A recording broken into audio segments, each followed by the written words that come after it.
I guess we're starting. I found the good heresy. Good heresy doesn't exist. Yes, it does. God damn it, Dominic Toretto is still everywhere.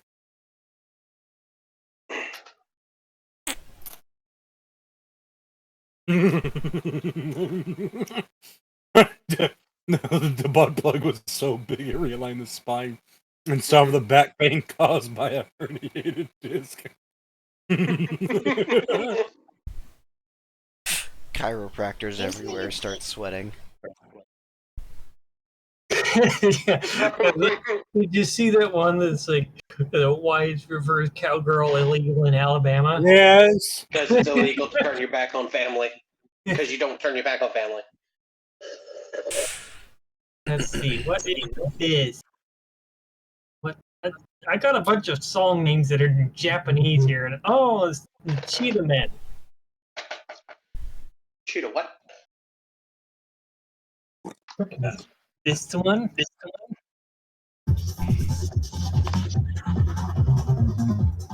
Okay then. Old video game music. Yeah, that's pretty old. I think that was the only good thing about that game. It's music. Usually even bad games have some rockin' tunes somewhere in it. Sometimes, yes. Messages. Okay. All right. Oh. I should stop listening to music now. Although you should definitely.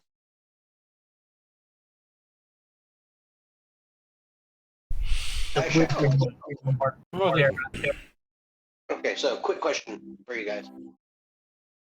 Sauce, Contraband, or Paradox on the Rocks? No idea what you mean. Sauce. Alright, I'll use Sauce.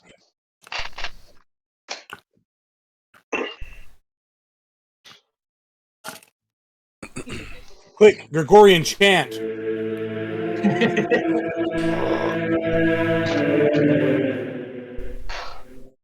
Remember, I have slowly building my soundbar for everything, even to do this shadow.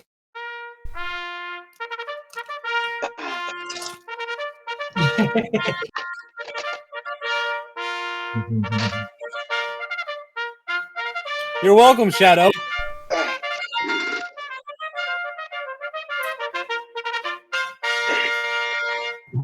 Wasn't it Revelry the one that plays in the morning when you're fucking late to work? Yeah, it's Revelry in the morning, and then To the Colors is at night. Well, in the evening when the flag gets taken down. And the old guard is for retirement. The Old Guard is not for retirement. I don't remember what it's for. All I know is it big The PTSD. Old Guard is what are the people that guard the Tomb of the Unknown Soldier. It's mostly to give you PTSD. Not really. No, well, hold on. I got Revelry somewhere on here. I've also got one that's just the drill sergeant's whistle somewhere. Try to find that one again. Okay. Here it is. Oh, and Kevin. Kevin was getting carried around by Noro, and he just kind of dropped him on a couch. Oh, Sauce is a raspberry lemonade. He appeared to have passed out yet again. What? It's Kevin No, being Kevin. Kevin's being a goof.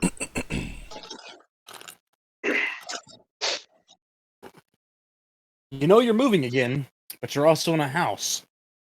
You've grown accustomed to these weird little spatial magics. You often wonder why you don't see more of it. But then you remember Noro telling you that it's illegal to use spatial magic without a permit because of the dangers that you can, create from spatial magic. Probably also very expensive. Very expensive, What are the- very hard. Spatial magic Yeah. is very, very, very, very difficult to do without killing yourself or an entire city. Beyond's Yeah. going to ask, what are the dangers of spatial magic? Did anyone actually mention in character that there was spatial magic Nope. going on? Nope, and nope. Okay, Rolling over that one. Inside a house that's inside a caravan. Contextually, still, he wouldn't have any curiosity of why he doesn't see it more. Well, you'd have we dangerous. All right, yeah, Naiba. Let's see. What was it like for Naiba getting discharged? Oh, I finally find out. It's horrible.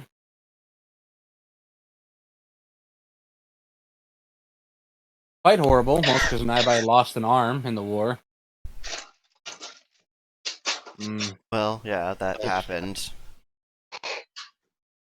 Wish you could say it was wasn't anything, but it was due to infection, but it was not really due to something slow. It was quite an aggressive loss. It was it was better her arm instead of her face, because it could have very much been their face, because it was cut off by someone, and before they could finish her off, they were finished off themselves by one of those very large long range rifles, which is also why Naiba has the image burned in their mind of somebody's torso, or somebody's torso and up turning into a canoe starting at the chest.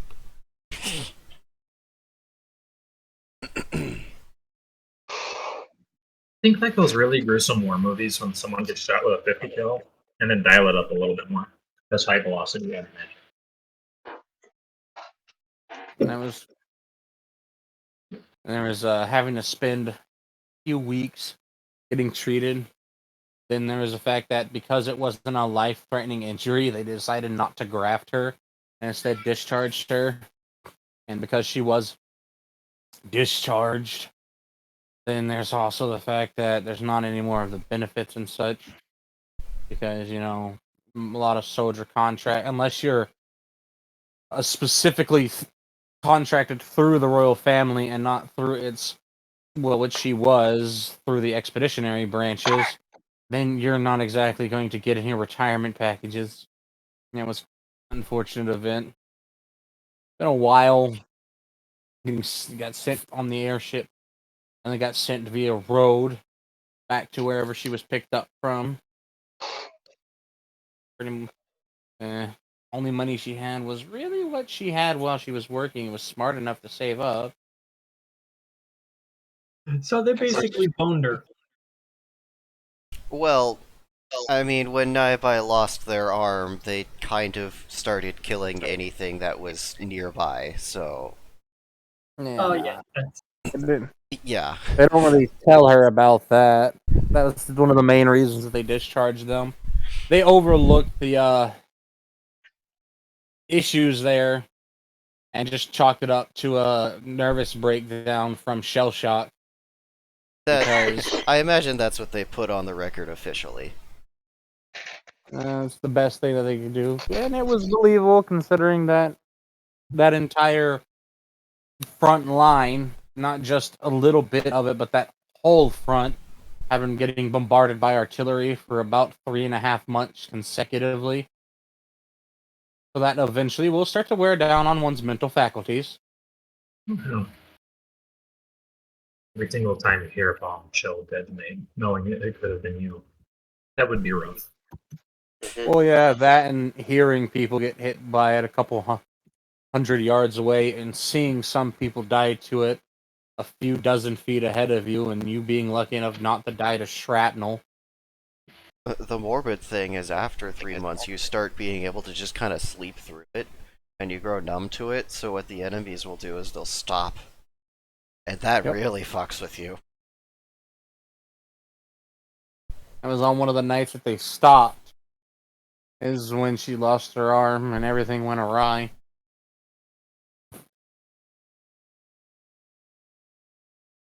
Because while they do have technology, they still are fighting trench warfare right now.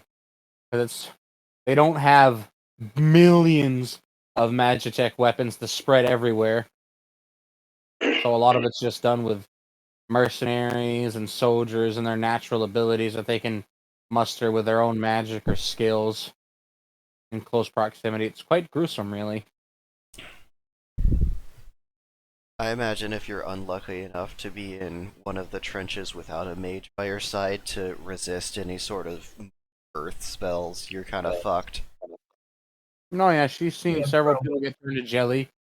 She's seen what happens when people get flooded in a trench, and because it's magic, they can't break the surface, so they slowly suffocate under the water.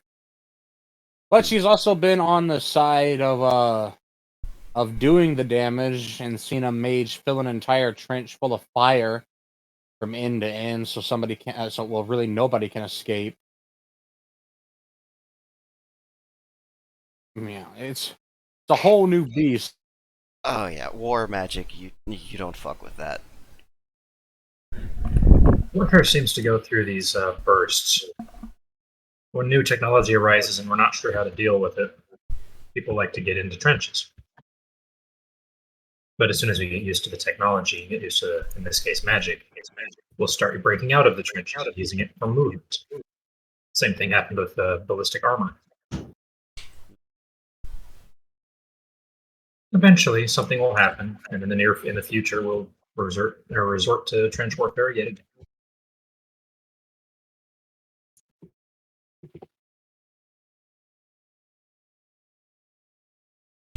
Sorry, I think I have an eyelash in my eye, so I'm trying to deal with that constantly. It's been bothering me since yesterday. It's most unfortunate. Eyelashes do not keep the dirt out of your eye. They are a failed system. A lot of the human body is. Well, they work like 90% of the time. Yeah, until they fall out and then Yeah. they're in you're like, ah! Why is this one thing that is part of me so sharp?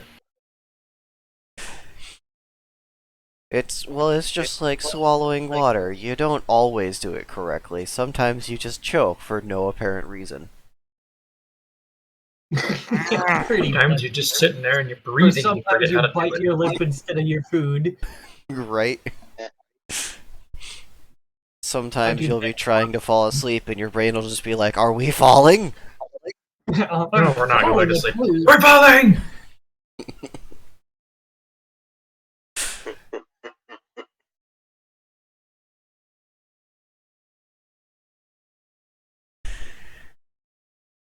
Okay, I think I think I've got it managed for now. Hopefully, it's still gonna bother the hell out of me. So, yeah, the topic of Naibai's discharge would have probably come up with her asking how she viewed the people that Ghost and Forth used to try to protect and serve as a ruler. Okay, wait, rephrase that. Uh, the topic of Naibai's discharge would have probably come up from Naibai asking about Ghost and Forth's life, like how he treated the people that were under him.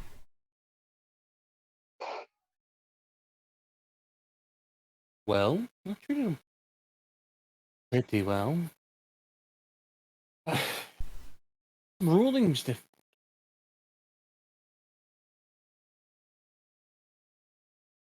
The tides rise and empires fall.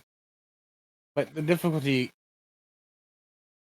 everyone says it's so difficult to be in the kingdom, to be a citizen, to be a laborer, to be an engineer, to be a magician, to do something. But it's easy to be a person. But to be a ruler, it's hard because when everything's your call, it hurts more when you fail. When people die, it hurts because they died because of possibly you. So I did my best to make sure everyone lived a comfortable and happy life without intruding. I built infrastructure that was neglected. I fixed and reformed education, medicine. I forgave the church, even though they honestly didn't deserve it. But it takes a man to forgive one for something they've done. And I just hoped, and for a time, their church did improve.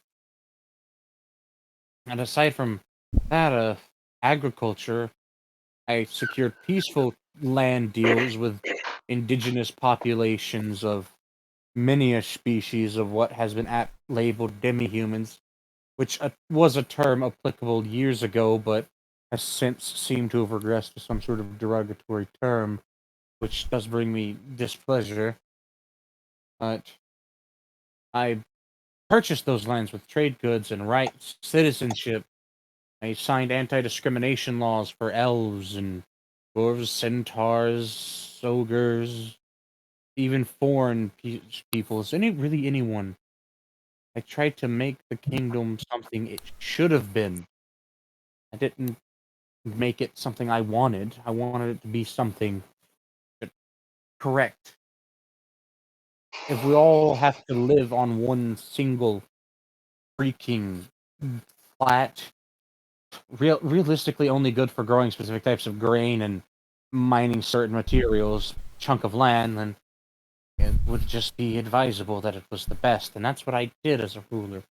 And I betrayed my family, as they so aptly remind me, with frequency because I was a 16th generation member of the royal house. 1,300 years of dynastic rule, and not a single one of them could improve the civilization that we called ours. Nobody could fix the disease, the famine, the tensions within the Manthia rising, which at the time would have ensured our conquest at the hands of the Mad High King. Now, Ilvamar could wholly stand and fight its ancient neighbor, but not what it was before I got my hands on it. And I even passed many laws that banned the discrimination of sciences and educations in academic research fields. The only thing that I really kept off the table was the resurrection sciences, because I might not be a very pious man anymore, being a ghost and whatnot, but I still believe that the dead want to rest and they should be allowed to do so. All in all, I was a pretty good ruler, I think. I probably wasn't the best. And I knew I was going to be betrayed and killed and buried. But that is why I made sure that I had raised the family and I taught them that just because you are in charge of this country does not mean you are not part of this country. And that they should do everything they can to make sure that it's a place they'd want their grandchildren and their grandchildren's grandchildren to live. And thus far, it's remained a stalwart symbol, but there's only so much that a single person could do in a very short, finite, little human lifespan of uh, 68 years. Of course, the most difficult part of it was being 15 when I started a war.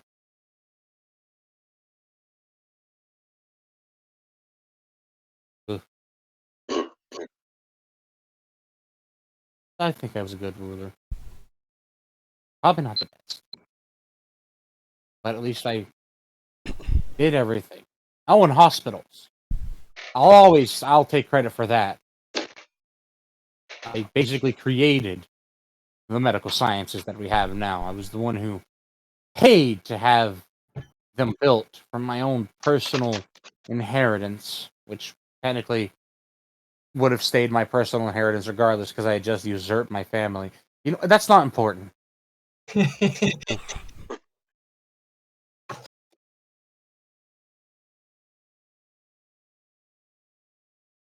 Oh, but do you want to know why I did it, though?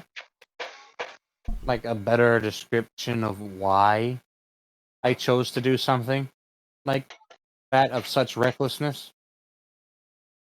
Well, we are going to a court case. It may be helpful for me to know some more things about you. Let's see. I did sum it up there, but I'll be more. Earliest memory I can give. At the age of 3, I once watched not my eldest, but the middle eldest sister of my family slice off an elven girl's ear for having a prettier earring. I didn't understand at the time. I just knew that it hurt, and it scared me. As I got older, I progressed to see more horrible things. Uh, By the time I was 7, I had watched one of my brothers beat a stable master for not cleaning his horse first over our other brothers. There were 6 of us brothers, mind you, counting me. 6 sons, 11 daughters. Big family. Lots of animals. Except me. I was simple. I wanted a direwolf. I had a direwolf. It was easy. It cleaned itself in the pond. It also slept with me. I was thankful for that direwolf because by the time I was 8, I had my first assassination attempt at the hands of my older brother to try and remove me from succession line and further solidify his legitimacy. He tried to assassinate me, but he also had his wrist opened. Of course, because my direwolf was an animal, and he was the son of the king. It was only natural that he be slain, even though my brother tried to kill me, and nobody would believe that he tried to kill me because I was the younger brother looking for attention. By the time I was 10 and he was 13, he attempted again. Also, by the time I was 10, I knew what it felt like to have somebody's life slip out from underneath me while I strangle them with one of my eyes barely hanging on. By the time I was 11, I had fully solidified a sense of self.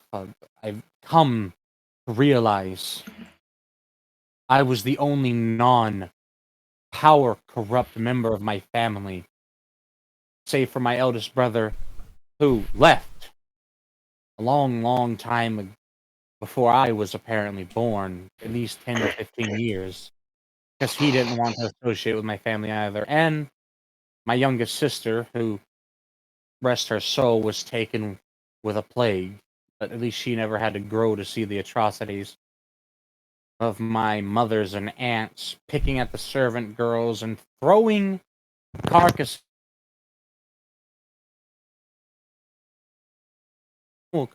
and one time carcass of a servant who had slit her own wrist because of the torment. I realized they were wrong and how they viewed people that weren't themselves or weren't of the family was not how someone in power should think. They did sadistic things, and by the time I was 15, I was a man enough. I had fallen in love with someone. It, it might have been lust, but eventually it bloomed into a romance that bore me, not obviously not when I was 15, down the line, just clarification, 4 wonderful children. But I had realized that I had had enough. Especially the final straw was when I watched my own father have one of my brothers beaten for speaking out of turn because he wanted to ask him a question. And then he disowned him and illegitimized him and then threw him out. And within a week, he was dead. So it was time. So I devised a plan over the rest of that year. And by the end of it, just before the advent of the next year, I had put that plan to fruition. I had gathered friends and allies, all from a young age, from spending time out with the only good member of my family, who was my uncle. He had taken me out because he knew that I was the only one who was like him, not completely devoid of morality and insane and driven corrupt and mad by absolutism and their supremacist breeding. This sickness. And I think the whole reason is because both my uncle and I weren't bore of the same 6 or 7 lines, but we were both bastards born out of some form of marriage with servants lesser than them. See, I'm, unbeknownst to many people, I'm actually half seraph. My mother was a literal angel, and she, rest her soul, wherever it may be. Oh, am I kidding? I know, it was... I was born and then she was slain to power some sort of sick ritual. Or something, I believe is what it was. I'm mostly infuriated thinking about that because that's a topic I don't want to talk about.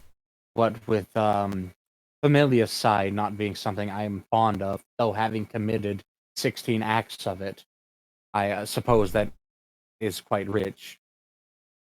Don't have to dwell on the difficult topics. After that, it was all thanks to the Adventurers Guild, really. The church, of course, was involved in a lot of this, because there was a tight relationship between the holiest of fathers and my own father, both of whom were power mad, controlling the entire kingdom and using them like chattel, trading them for labor.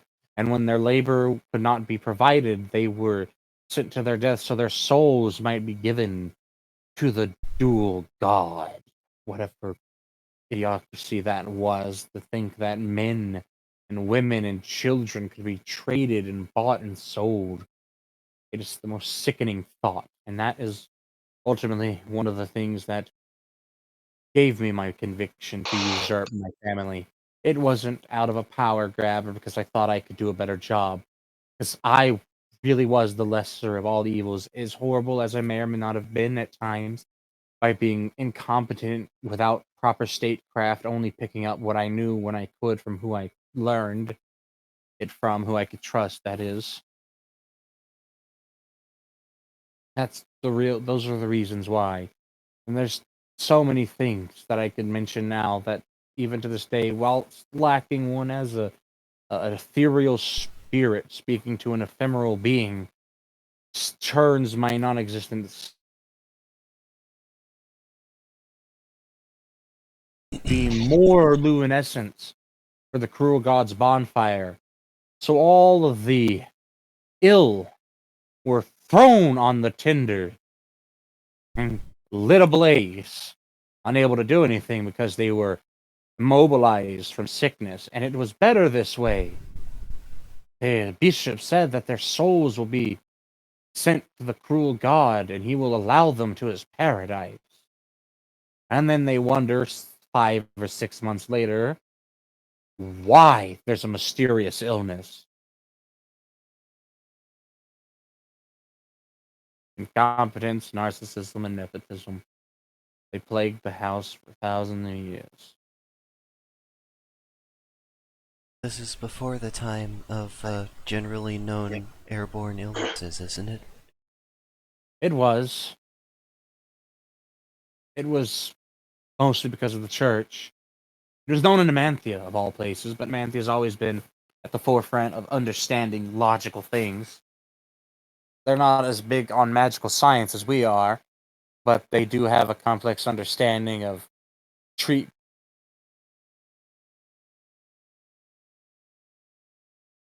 church scripture, and it wasn't of something that they could use. Well, that's not true. They just didn't at the time want to use it on everyone. Only those that they seen were deserving of treatments. They would hide that, and that's something else. That was one of the many stipulations I put in place, is for the Church of Omnius to sit there, to exist, was to basically leave them neutered and weak. They had no reputation nor influence that could be used anywhere in all of Ilvamar, because I knew what they had done, the things that they and my father had allowed to transpire. Well before I was born and before I had matured into a young man, they allowed such sickening acts to continue. Something that I couldn't abide by, so I killed them. As much as it pained me to, I did.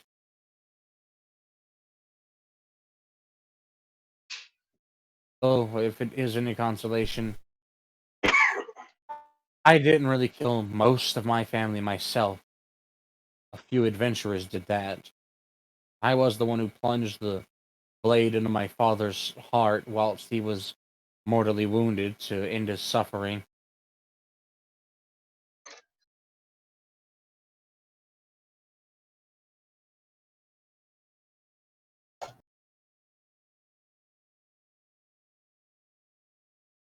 Then you showed mercy even to those that you hated.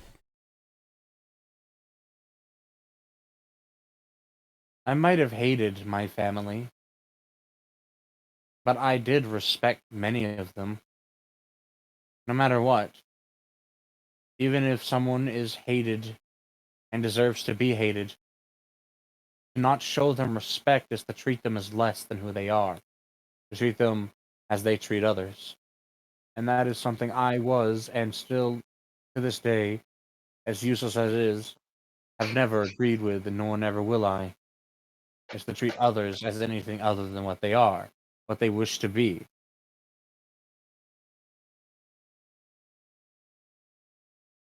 Ah, damn it. Now Naibai's never gonna be able to subjugate spirits. Ah, Aha. Oh, no. No.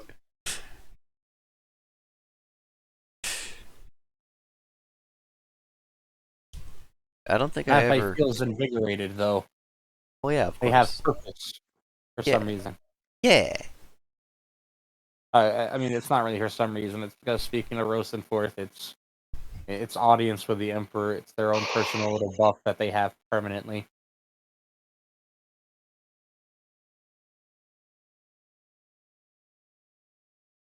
Uh, oh, I never even wrote it down. I just memorized that, like, what was it? It was Eerie told them that they could just, like, force spirits to do things because it was an honor to be allowed within their body and everything. No, that was serious. Was that? Yep. Yeah. Okay. Well, if I had written it down, I'd have just erased it because now Naibai's definitely not doing that.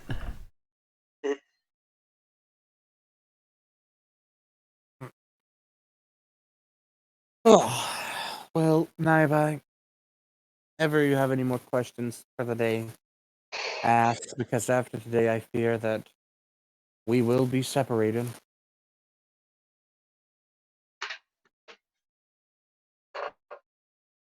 If that does come to pass, know that I have enjoyed our time together, and I will miss you. Likewise, though I'm not sure if I can properly long for anyone without physical body or mind. Well, I do suppose I have my consciousness, so I can devote the entirety of it to missing a friend. Damn. It took me almost 700 years to get over mourning. I, It's gonna take I, me another 700 to stop mourning you. I wouldn't wish sadness upon you. Well, mourning isn't sadness, Naivai.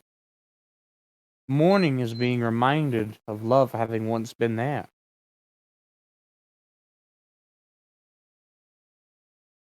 Bruise.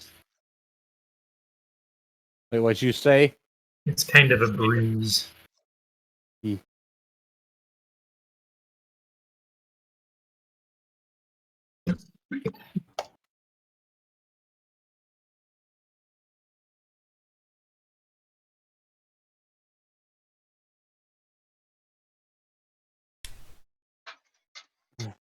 I can't think of any questions at the moment, so let's do a quick scene change.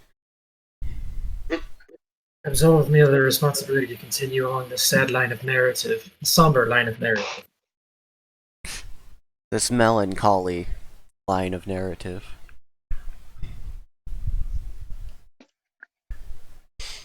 Ghost and Forth is one of those people that needs a hug.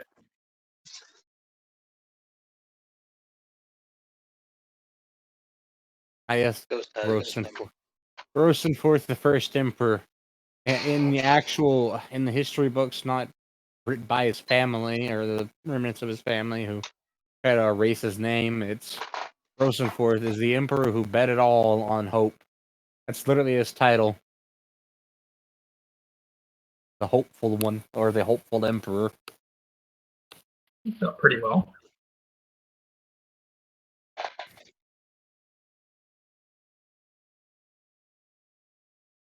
Oh, it wasn't he was 15, he did all that in a year. No, his plan, it was a protracted war. It wasn't until he was 21 that he finished with the war between his family and him.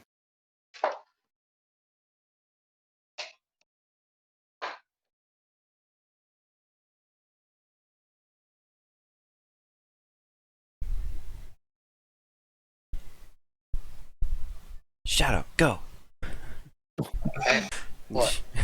What am I going for? A new record. I don't know.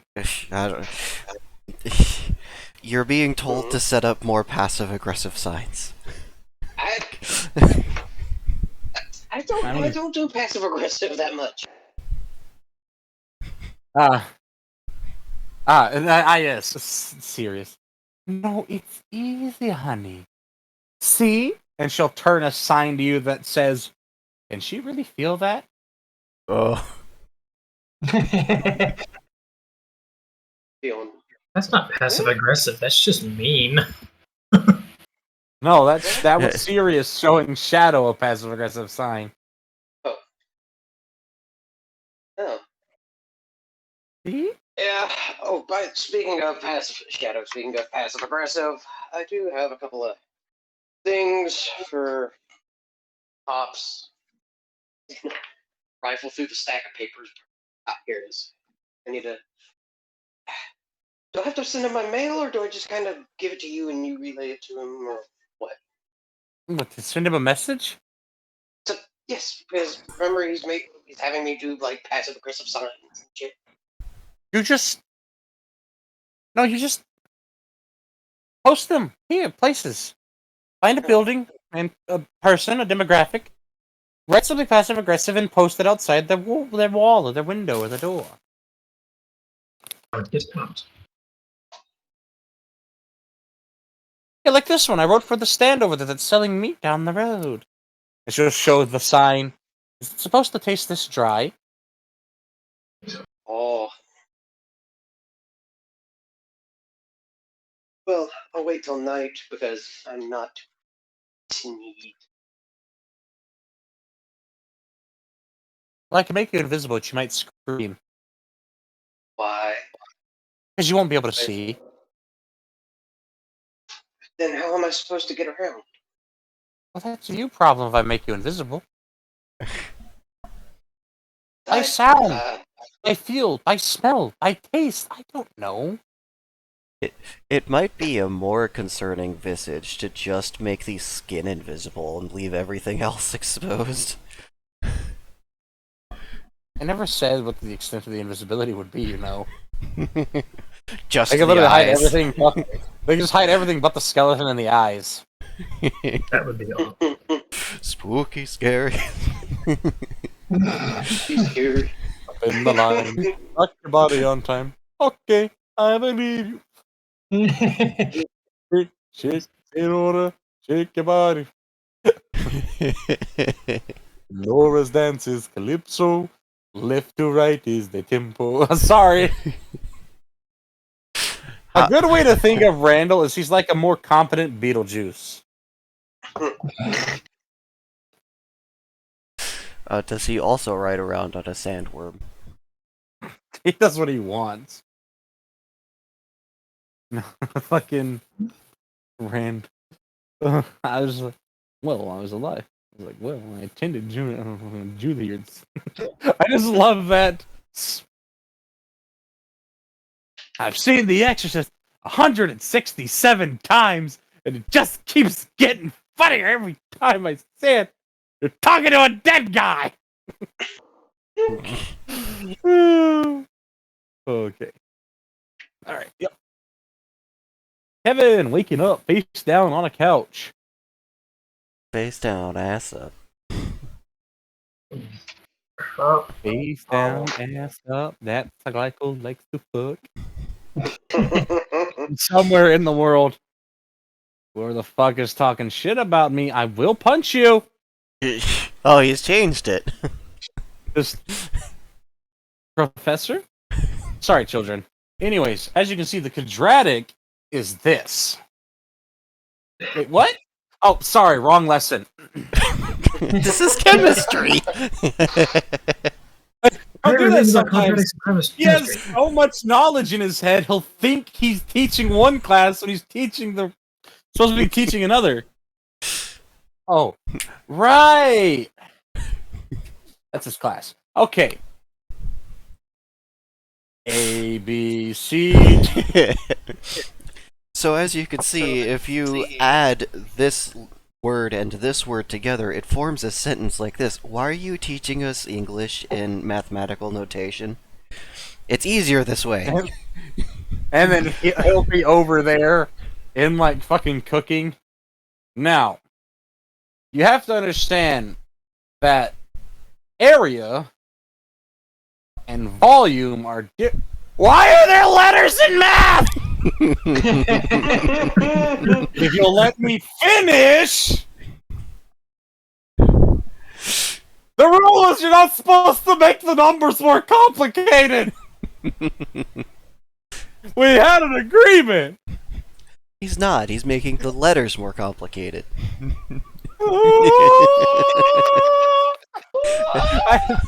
You know you're about to suffer as like for any young listeners. You know you're going to start suffering when you start seeing letters in math instead of just numbers. Oh yeah, then they start adding Greek letters, and it only gets worse from there. Fuck you, epsilon. Fuck you, theta.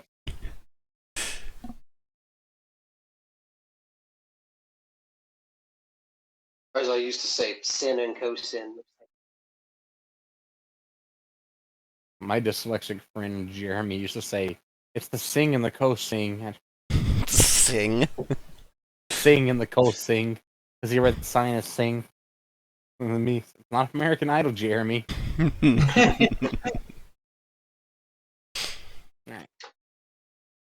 But you had a good nap, Kevin. You're drooling. You're also slightly dehydrated. To anyone that had looked over at him, they would have seen the end of his, like the last 2 inches of his tail doing a twitchy as he started stretching to wake up. Oh God, why? Has anyone ever figured out how to cure that? No.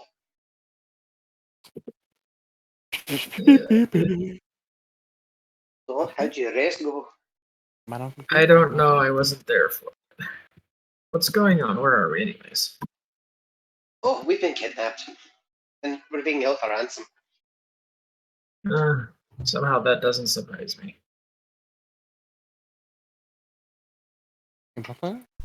No, dear. He's just making a joke.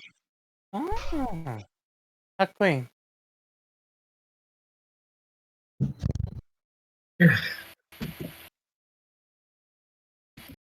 He'll just kind of roll onto his side to keep an eye, to be able to see everyone a little better. But he is not getting up just yet. God, why are words hard? Well, for as long as you've been awake, you've probably got to restore all your brain function and your motor functions before you can properly use them again. Yeah, I couldn't properly use them in the first place. Well, I tried. Feels kind of shrug.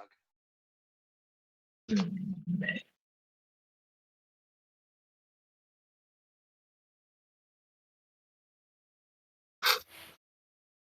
Well, at least he woke up, and I don't have to carry his fat ass anymore. Ah. Thank you, Noro. Yep. Leon, do you ever call him Norbro? Somebody tried that once. And what happened to that? And you like to know. That was the point of me asking. I'm Do aware. you know how we can turn into other creatures, monsters and such? Probably got turned into a snap.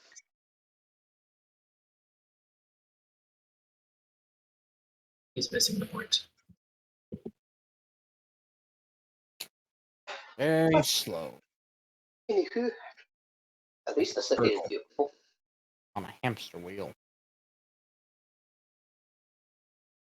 you just say something about a hamster wheel. Well, yeah, because as Fiona over here talking to himself and just Noro slow like a turtle on a hamster wheel.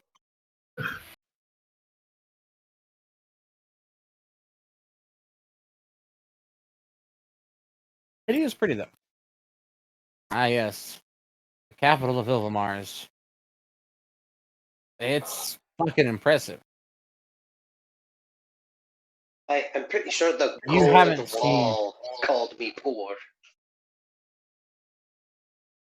You haven't seen a single building and or structure that isn't made of some sort of fucking chiseled stone brick of some kind. They range from that reddish granite to a creamy marble to black sort of speckled stone of some kind that you're not sure.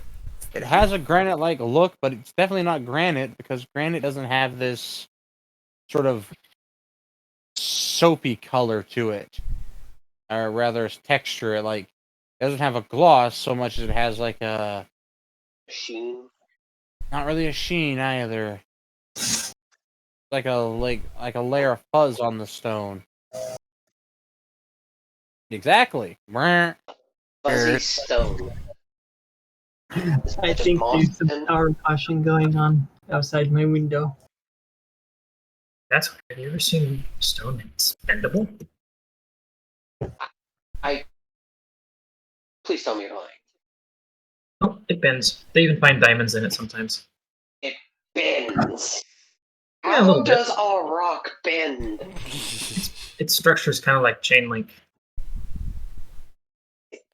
You can bend it. You It's a just grab it rock. and Yeah, a bendy rock that you can find Moving diamonds in. on before I lose my brain marbles. I think it's Pretty called simple. Lupacite. Or Lupacite. Something like that. the roads are paved though. Beautifully paved with that red granite like brick. And the road trim, as it were, that leads to that separates the road from the legitimate fucking sidewalks, complete with a myriad of signs and little connotations here and there. They're not full on markers, at least not, but they are markers, but not that we're used to. They're for what they use, and it's like, oh, I get the gist of it, yeah. Oh, Those seem to have some sort of very light blue stone, apparently, as the trim surrounding the pretty standard looking.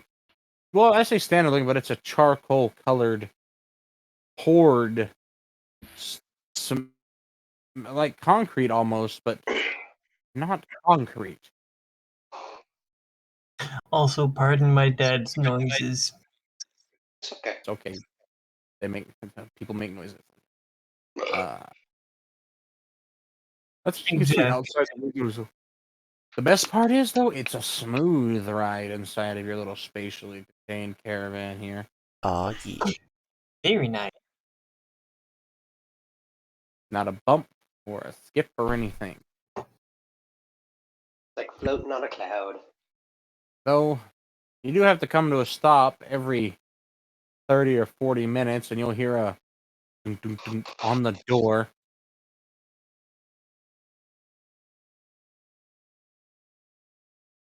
Do we have to answer that? Well, they're gonna keep Yeah. knocking. I think Fiona would get up and answer the door.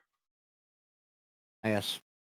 Joan gets up, answers the door, and there's a gentleman wearing a crimson and purple colored set of looks like a light steel armor of some kind. It's a very minimal set, but it's very much signifying that they are armed.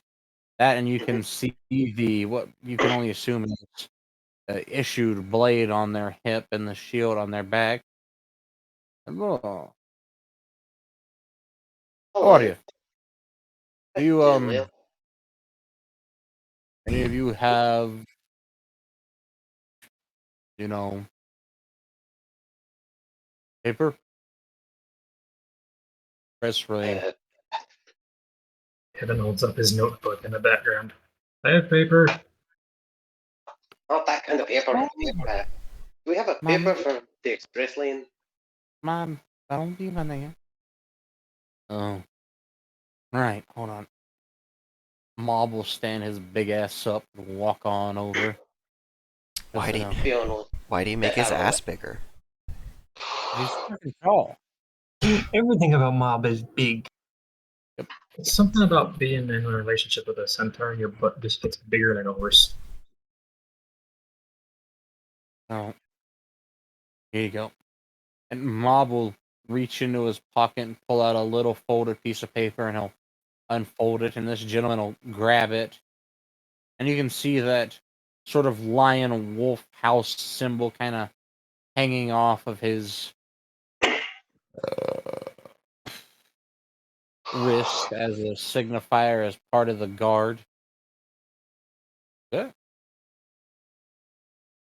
Continue. And that pretty much continues throughout the entire day. Having to get stopped here and there. As you pass by, you can see that you just passed through a whole ass checkpoint. And these are placed pretty neat. When you get to a checkpoint, though, that's how you know you've stepped into a different part of the city. The one that you just passed through was really just outskirt businesses and minor things. That was more like people that were selling equipment for animals and farm work. And that's where a lot of the smiths were, and a lot of the farriers in them were armorers, fletchers, potters, basically all the intense labor jobs and the woodworkers and stuff like that. But this next area you go through is much more heavily commercial, and takes a lot longer to get through this one though. And you can see people just everywhere in the streets. This is the most populous city, save for maybe Harlash, that you have seen. You can see at least 500 or 600 people on just one side of the street alone, going about their business, shopping and purchasing many a thing.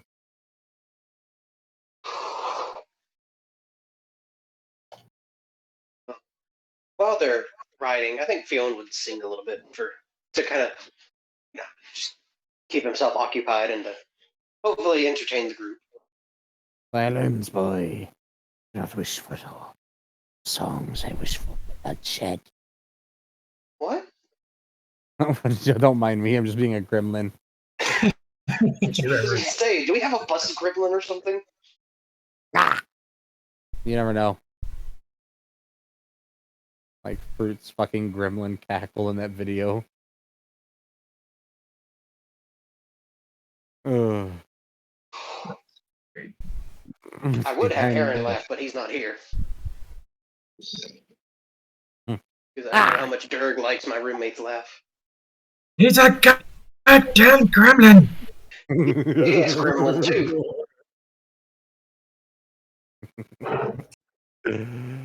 uh, ooh, yeah. Ooh, you're getting into the 3-story buildings now.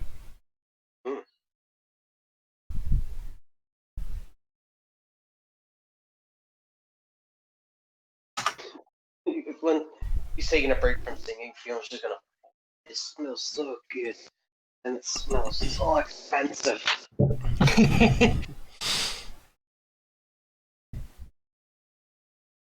Yon is actually going to nod a little bit at that. He thinks it does indeed smell expensive. I think the most impressive thing you've seen isn't even the airships.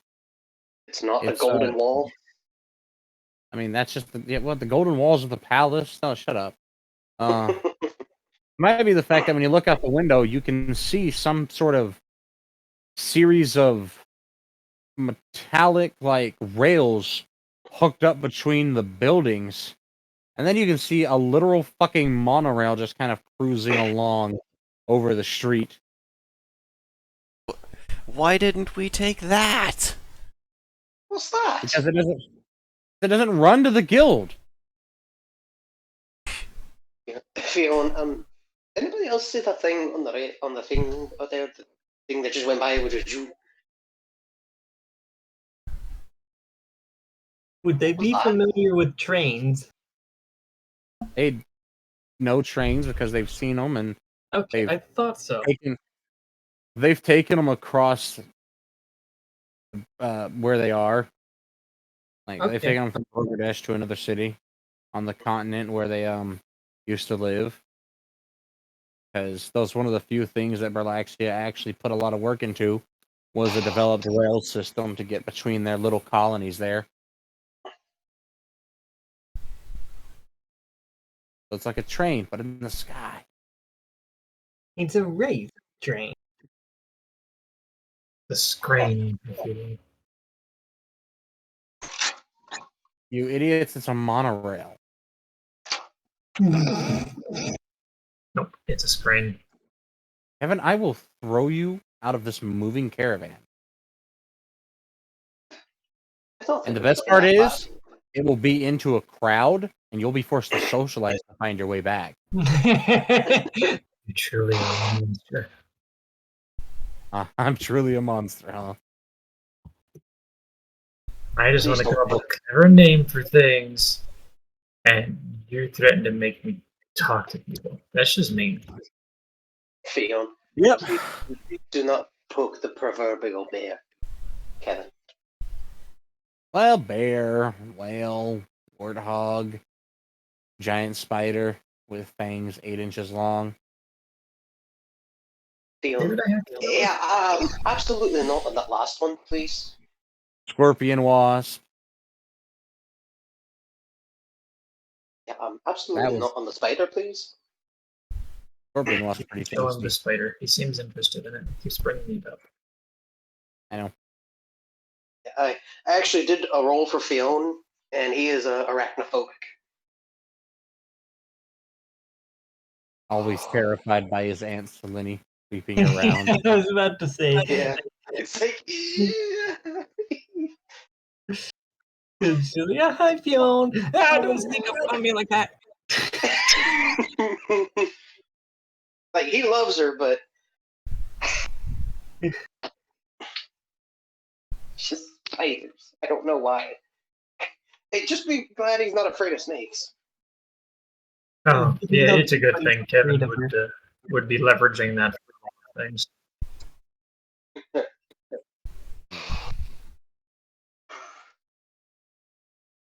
Nice. And it's not for being evil. It's literally just because, oh, I scare you, do I?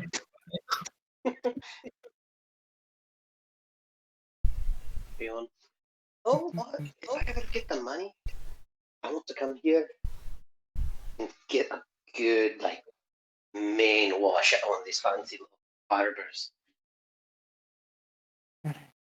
They're gonna braid and bow your mane. Make it smell Braid, I'm like okay lavender. with, but bows, no. No, it's gonna be bows and it's gonna smell like lavender. You're gonna be a fancy catboy. I'm fine with the smell of lavender, Ah, but I yes. don't have the clothes to even pretend to be fancy. You're dressing normally, no problems.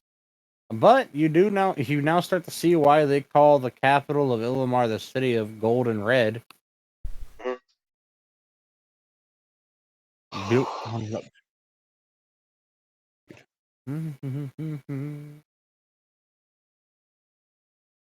the final checkpoint.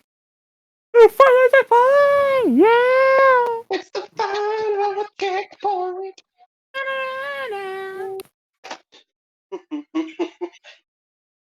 All right, that is where you actually have to get out though, and you'll pull off to the side. Miss Framia is not involved. She's informed she has to stay in there though. No me diverto su. Oh yeah.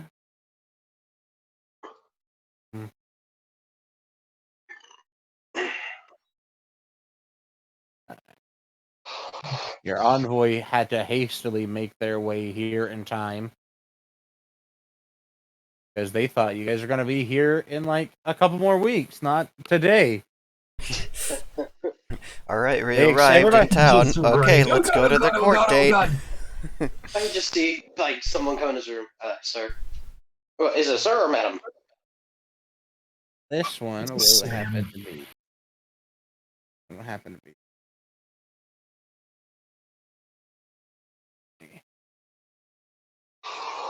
I think I've almost got it like worked.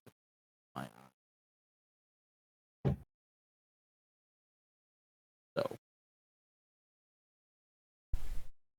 it is a ma'am. I don't. They wouldn't say ma'am here. They would. They would not say ma'am. Proper vernacular. Sir?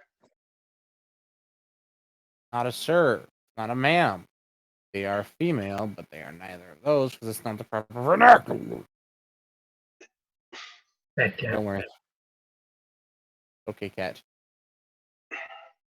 Squirt him with a water bottle. What? Water bottle time for Kevin. Not Kevin. Well, you don't know Kevin and Fiona. There you go. Both of Oh, them. he has a cover. He does enjoy a good soaking. Okay.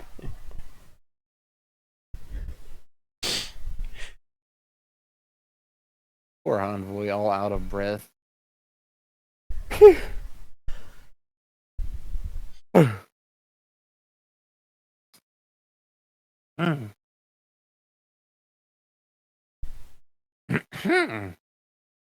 Mm. Oh, I'm sorry. Did you Somebody want a spritz of go water and too? talk to them. Good God. I'm feeling. Hello there. They'll continue and go back to gesturing the direction out the door. Fiona would step out.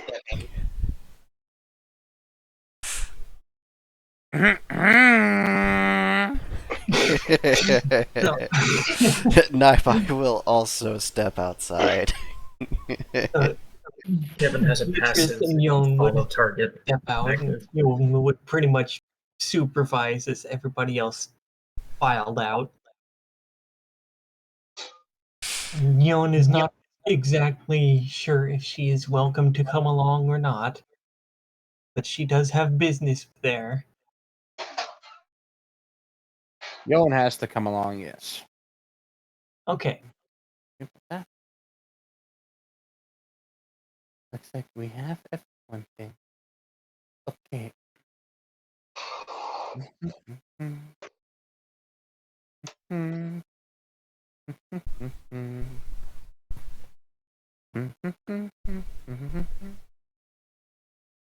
so once everyone is all set, then Yon and Beat are going to follow along.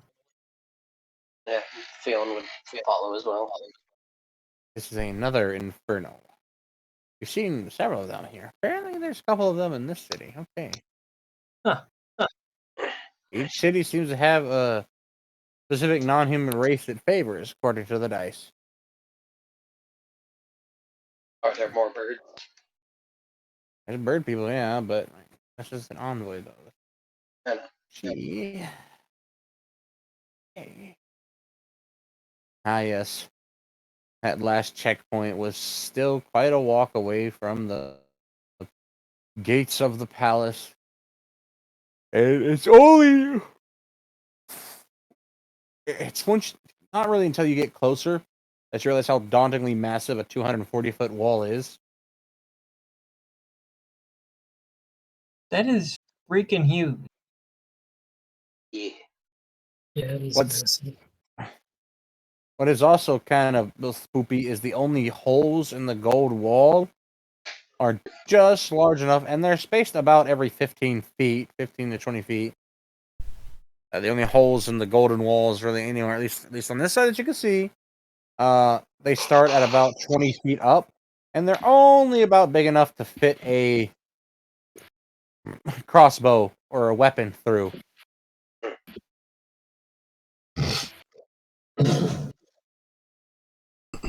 And you can see people patrolling past them too. Not to mention the guards standing outside of it. And there's not just a paltry amount either. No, there are on either side of the road. They are walking by you, but they're not like staring you down. They're just, giving you nods, like, how's it going? Being polite, because they know that not everybody that gets close is trying to attack the family. Except Because they're the old man. they're very very confident that their numbers alone is sufficient enough to stop you. Yeah. Walking by just a group of 10 alone, and then when you do get to the gates, there's 8 on one side, 8 on the other. Not to mention the at least 13 or 14 you see that are on either given side patrolling along the wall and exchanging pleasantries off in the distance as they continue.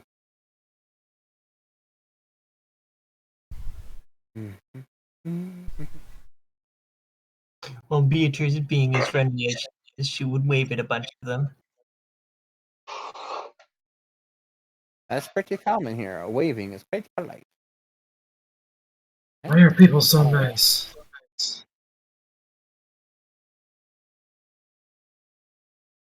They seem to have the guards are also not all using the same generic weapon either. There's various weapons. There's swords, axes, clubs, spears, halberds, bows. Even some people who just seem to be using what look like shields and daggers. Like they have an enormous coverage of weapons to prevent anyone from having an advantage against them. It's a good idea. Makes sense. Yeah, it's almost like they actually thought about how you guard something effectively.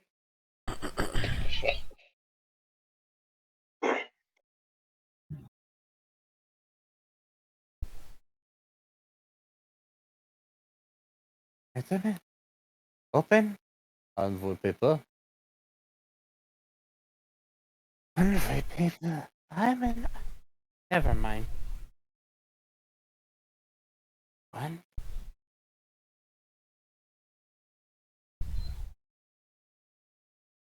Okay. Beep.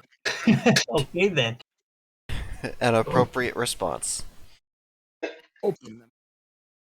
Open. Open. Open. I'm the new guy in the background. Close. Die, Bane, open. Open the gate. And then you can just hear you hear the person who's supposed to signal that the gate needs to be open because part of their protocol. You can hear that. Just the horn in the back.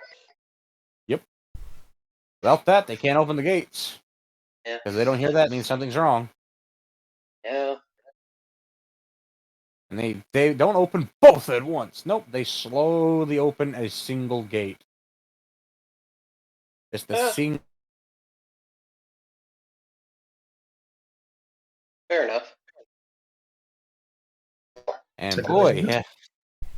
Oh yeah, definitely trying to fight your way out of here or start a fight in here would be a bad idea.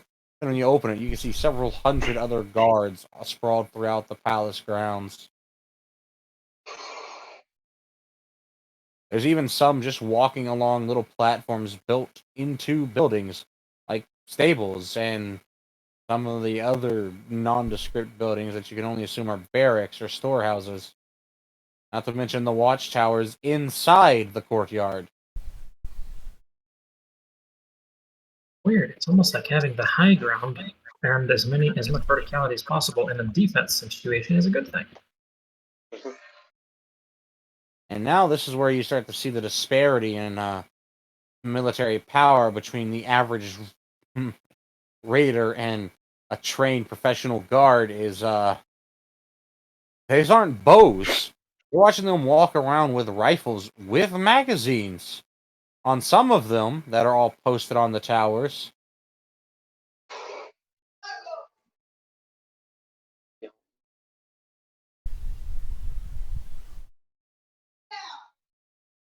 And even see the glint off in the distance of one of them looking at you. One of the what? You can The see a scope glint off glint. in the distance. Because of course, scope glint. Gotta keep it balanced. Well, because the sun is actually to your back, they would have scope glint. No. Phelan's gonna kind of smile. You'll see.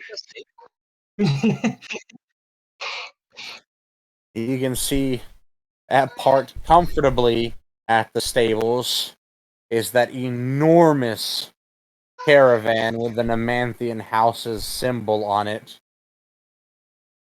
And that caravan is the size of the fucking stables almost.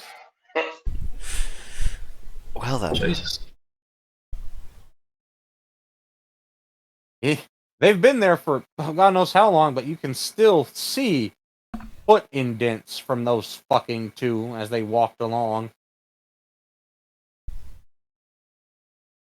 Your feet feel so tiny compared to those enormous ones you see in the dirt. Of course, that dirt doesn't last long, because as you come in, you go immediately from dirt to more beautifully paved road. And it branches out in an artistic fashion, going every which way. Even the fucking little minor buildings in here look better than 90% of the houses you've ever seen. And then you get to that almost cathedral-like palace itself, which is flanked by giant towers on either side of it for obvious fucking reasons. And it, too, is covered in guards.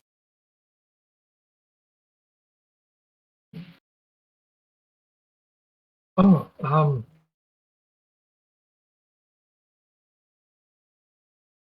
Selene, don't, or not, oh god, Jesus, I have too many names in my head. We don't mention how nice the roads were.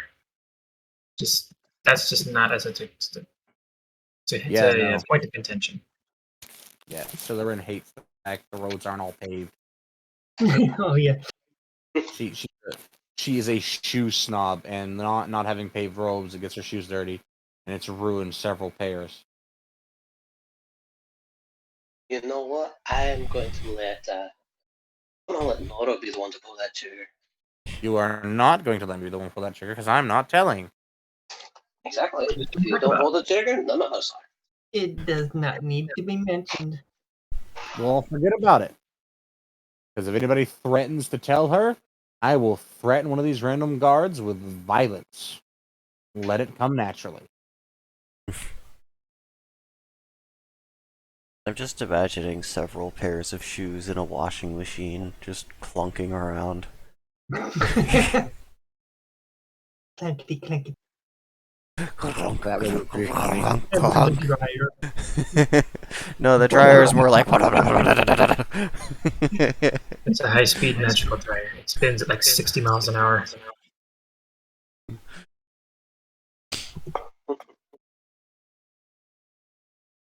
There you can see that sort of creamy white colored stone that this cathedral is made of, and that fucking gorgeous turquoise glass that it has on its windows, which have even, because why not have gold inlay all along them? Because we didn't have enough gold already. Is what- Fucking roasting forth. Man.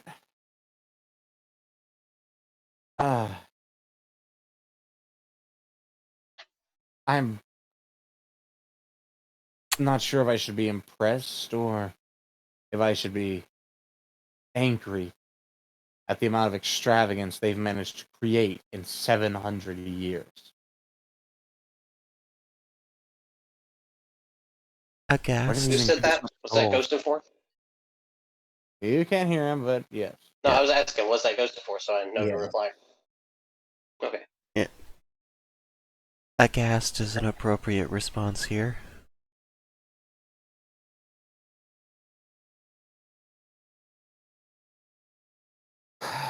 Please let me not need to commit more familicide. Oh my.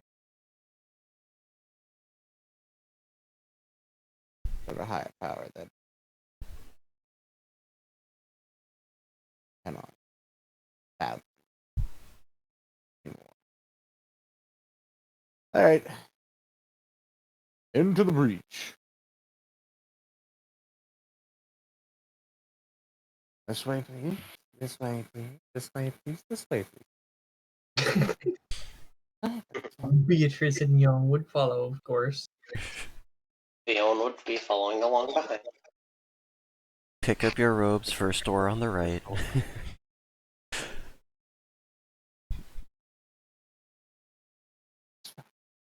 You will enter into this palace and you can hear the sounds of people talking everywhere. Don't you have a sound clip of that? Ooh, let me find it. I have several. I just have to figure out which one's most appropriate. Oh, my back. Oh. okay? Yeah, I'm fine. Sounds like you need a chiropractic dildo.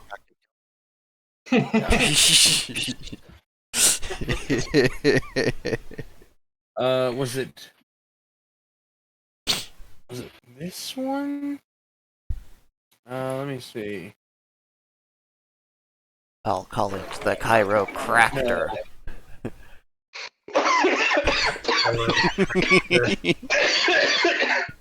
Damn it! Haha! The brain tentacles are on time.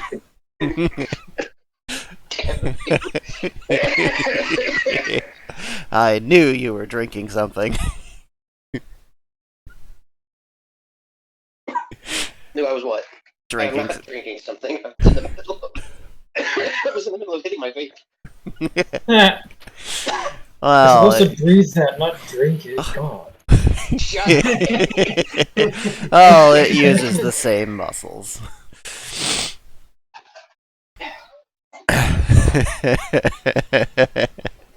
Shut up.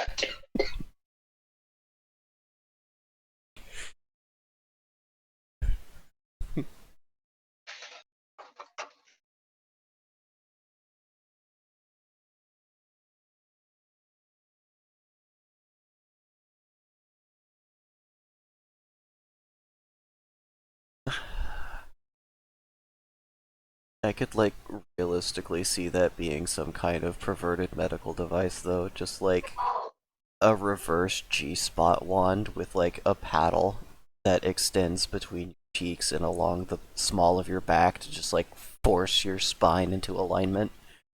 Just, like, pinches it into position properly. It's like, you are going to stay? I mean, I'm pretty sure there's a kink for that. I'm sure there is. I've just never seen a medical device or even like a kink play device specifically designed to pop your spine from the inside. Well, now you know your next project. I'm sure there's all sorts of legal issues I could run into, even mentioning in passing that it might be medical in some form. Yeah. I'll say that it's medical then.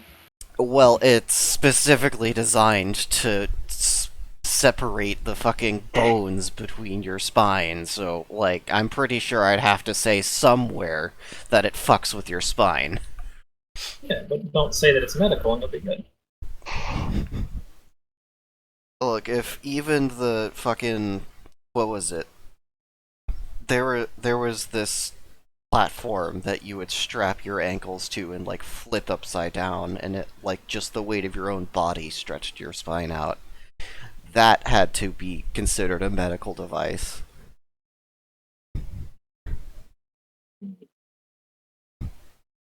So if something as simple and non-invasive as that has to be, then I'm pretty sure I'm not gonna get away with the spine mangler. The spine blaster.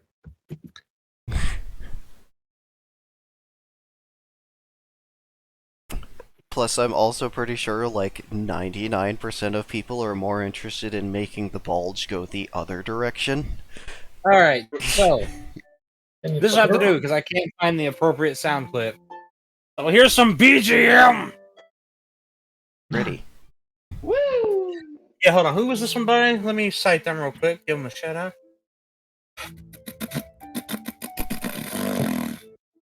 Interesting I username. believe. Shut up. This one is. This one come after.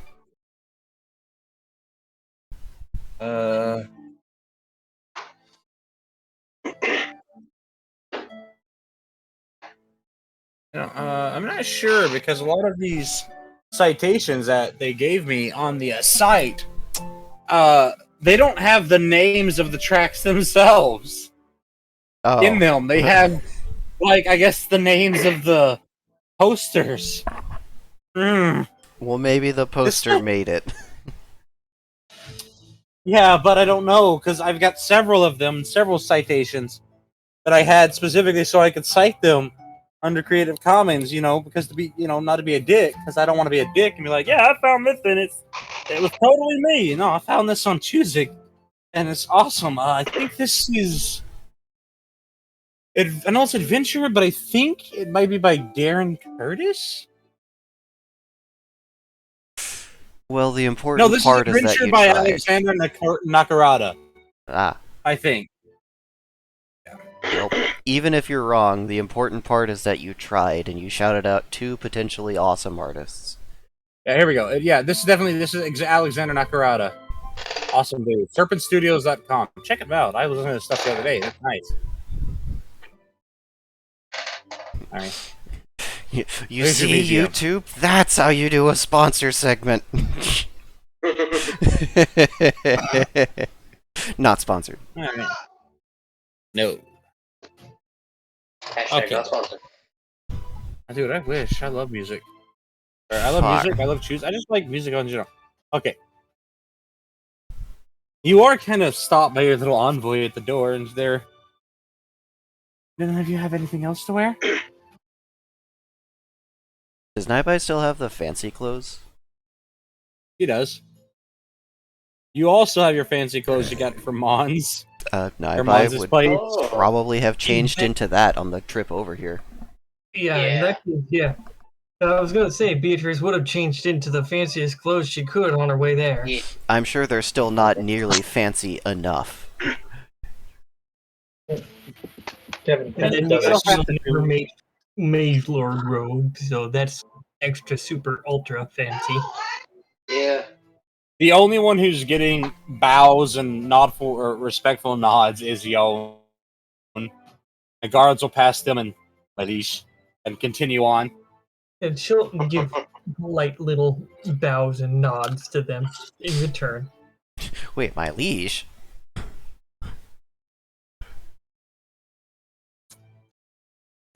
He's a Mage Lord. She important lady.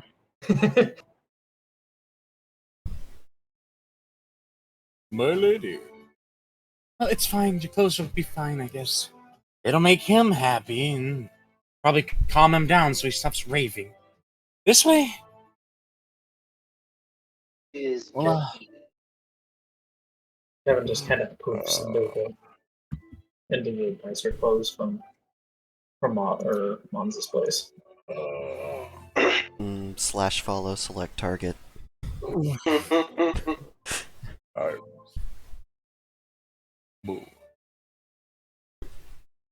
Everyone continue to walk. Yes. As you do go further through the atrium, you get the stares that you're going to get from nobles because they're kind of snobby, but a decent bit of them are what you'd expect nobles to be like, but there is still a nice amount of them will just actually acknowledge your existence with a smile. Yay. Okay.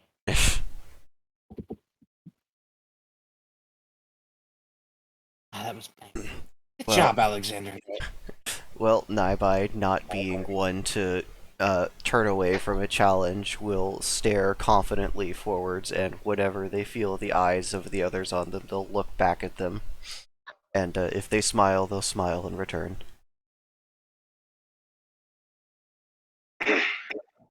Alright, one more by Alexander. This one, it's awesome. This one I have to make you guys feel like you're awesome.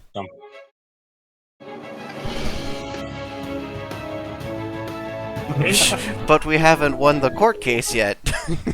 I know. You probably won't. Probably Probably. won't. You probably will. I don't know. Yeah, back to playing this one because it was nice. Wish I could loop these. Ah!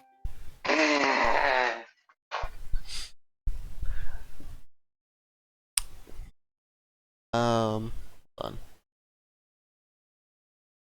If you get pre-make music box, it'll automatically Hold on. loop whatever audio you have loaded.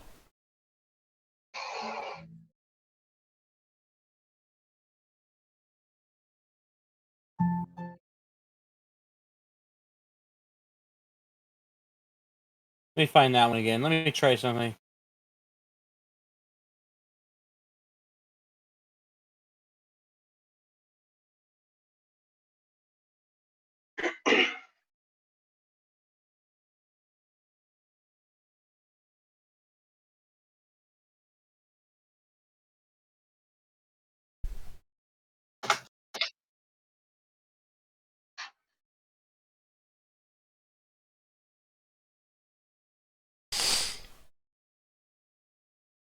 Okay, let's try it.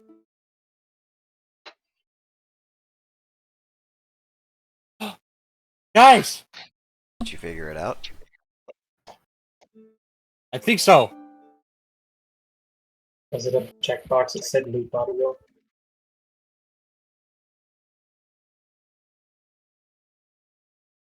First, I've just figured it out.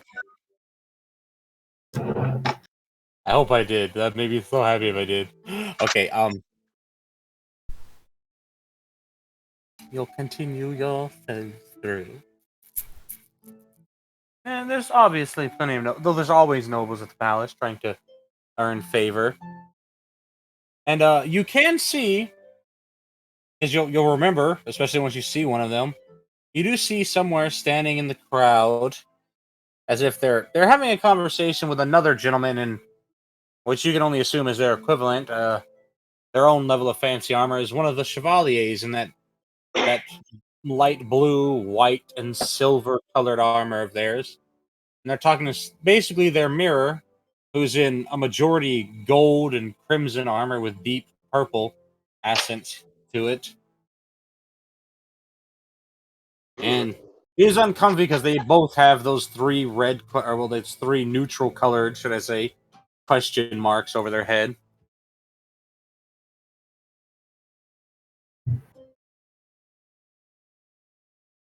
Well, you'll approach and she'll stop at a respectful distance and give a polite bow and just wait patiently for them to be ready.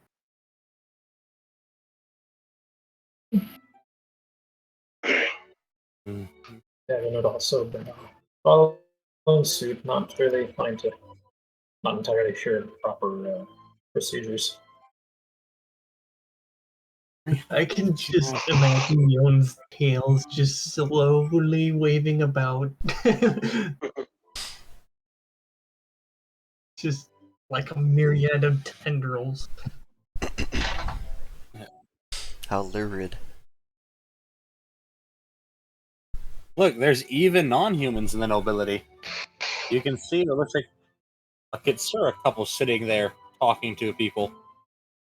Of course. Very If anyone's gonna talk their way into nobility, it'll be a Kitsura. pretty much. And there's some elves here. There is, in fact, another centaur here. It's interesting. They very boldly have chosen to wear what looks like a three-sided loincloth on the rear end, so he doesn't show himself. And he has a very pretty. Ooh, I like that. It's like a khaki colored vest with blue. Ooh, nice. I like it.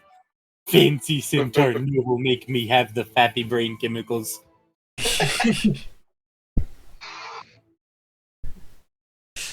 Fancy noble centaur still has a leotard on.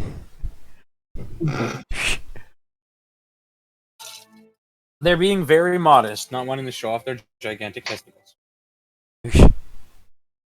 That's nice of him. His inadequacy oftentimes They have it. leads to I jealousy. suppose it's a little more dignified than like a diaper. Okay, well, should I describe it's not really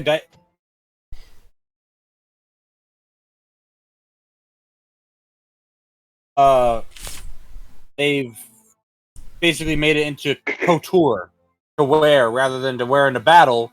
Instead of having a bunch of heraldry, it just has like a beautiful tapestry of their decision on it. So it covers them up. It makes them modest, but doesn't get in the way of their hooves. Okay.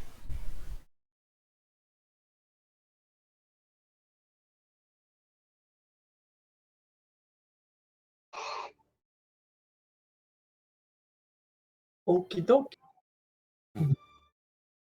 You all are currently having to wait here for them to get your rooms ready. It only takes about 20 minutes. All right, let's see if it loops on its own. Without me touching it. Yeah! Yaha! Like victory. What'd you have to I do? am the king! I had to choose a different feature of its playback, and that allowed me to choose looping. Oh. Very good. Hidden features.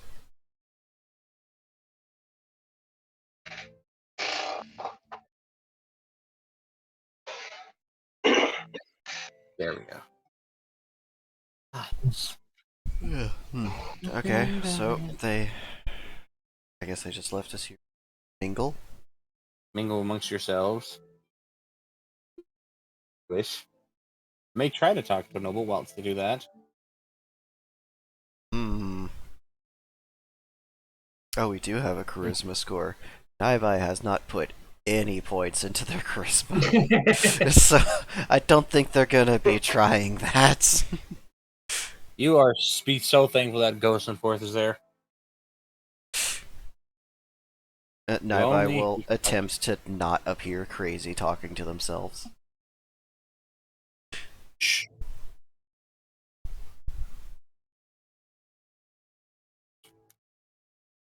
Talk less, smile more. Oh, Naibai hasn't said What anything. Yon is doing is she's just silently smiling at everyone. She's pretty and polite. Smile and wave. Smile and wave, boys. Fion's just kind of looking around, kind of in awe, and smiling and nodding every once in a while to people that he sees off to the side, besides the people that are talking. Despite it being so bright out, that now you see why there's that giant turquoise skylight, because it runs over the entirety of this.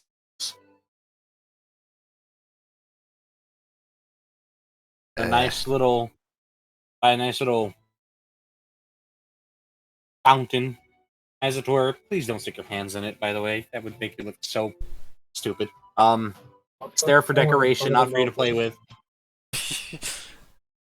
When have we ever Okay, stuck our hands in a fountain? The first time that you found the fountain at the guild?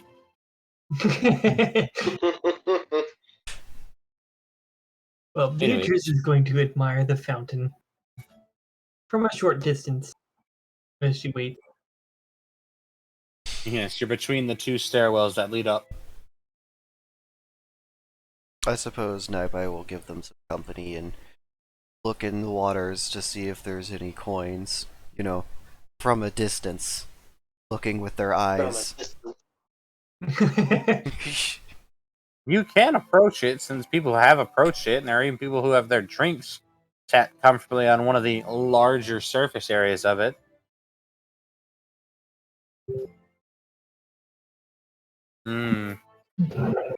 The sweet cherried wines fill the air like a aromatic intoxication almost. It's basically an AA meeting with no one helping.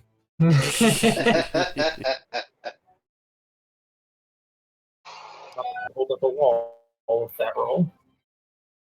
As they do say. The only thing keeping them from panicking about how poor they really are is every bit they pull. Yeah. Stop. Hello, children. How are you? Yeah, you guys, you have no idea who the fuck this gentleman is. But he walked over and began conversing with you. So who's he chatting up? Oh no, a combat encounter. The group. The group in general. So if he's close enough, then Beatrice will respond, and she'll look, I assume, up at him. And she'll, oh, I'm well. He is tall. The tallest one here, probably at 7'3". Oh yeah, so he's definitely taller than. He's Yeah.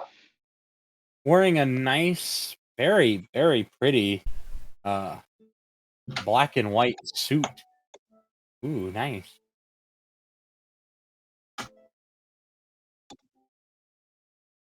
It's also weird. He's wearing an actual nice dress suit and not some sort of obnoxious set of garb.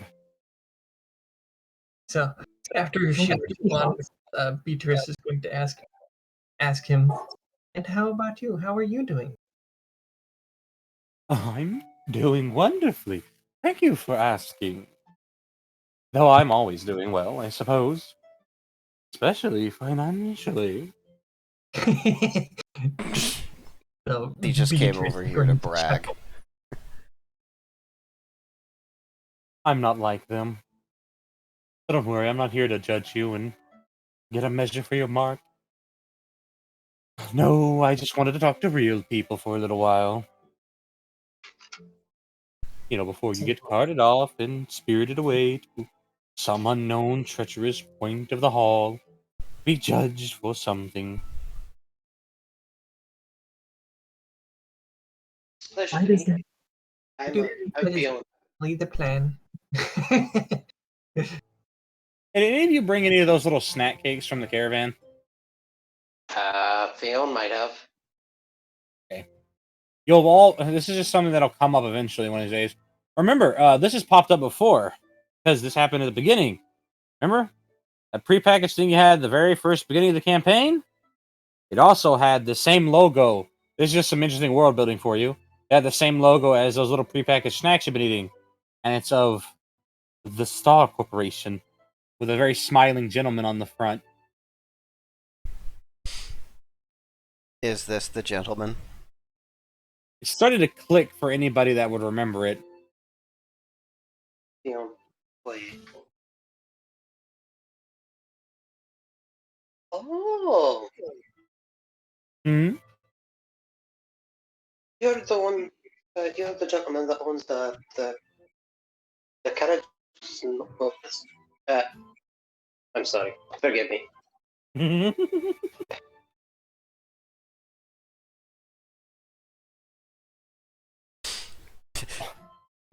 they'll they'll hand you a single gold coin for your effort.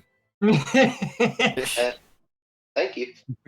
Fionn will put the gold coin in his coin purse. Ah, yes. Working logo. I'm thinking Starlight Goods. Sounds prettier that way. That's me, though. And they'll do that same almost devilish kind of smile like a fucking serpent and show off those intimidating, glinting irises that are colored platinum. That's me. With that same slick black hair of theirs.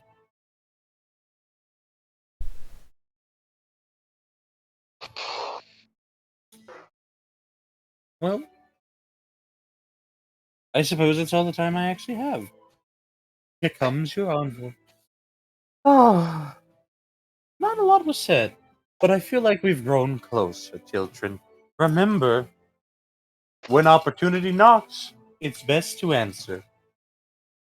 Mm-hmm. It was nice to meet you. Mm-hmm. Find my son and a glass of tea. I would give thee all of my coffers. Ash boy, where are you? And they'll wander off.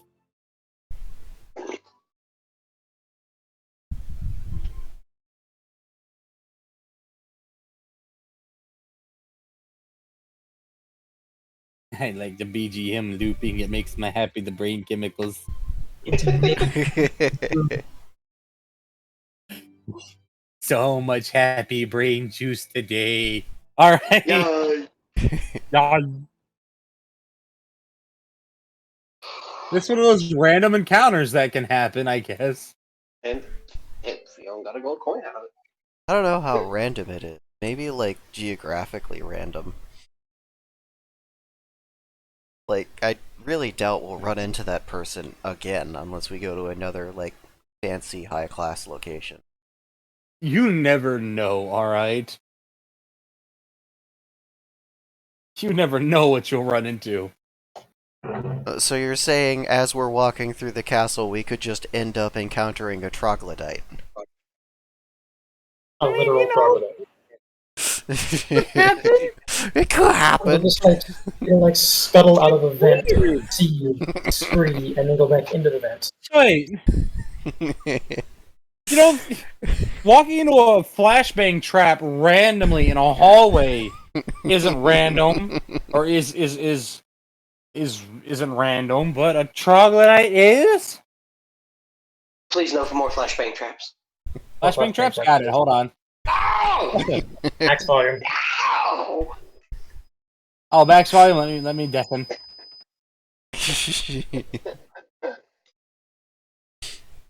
It went off 9 times. Ooh, yes. Hold on. Let's play this one.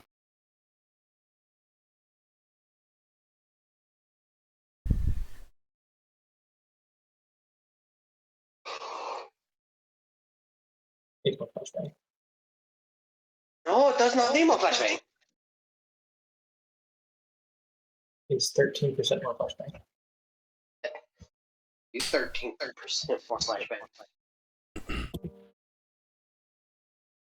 I'll throw a flashbang That's in a your nice truck one. one day. Ooh, what's this one? Ooh. Play that one. What's that one sound like?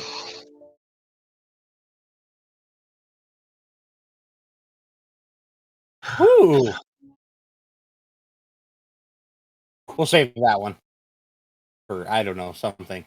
Okay. Ah! Okay, everything's full screen. Hold on. I accidentally clicked the wrong spot and it's like, "Nuh!" And then I just seen everything on the screen at once instead of like my little scroll box. Caught me off guard there. too much burning. You're very friendly right The envoy will return. And you'll all be happy to know. How do I say this? Have your rooms, but they want to try you individually and then together. So,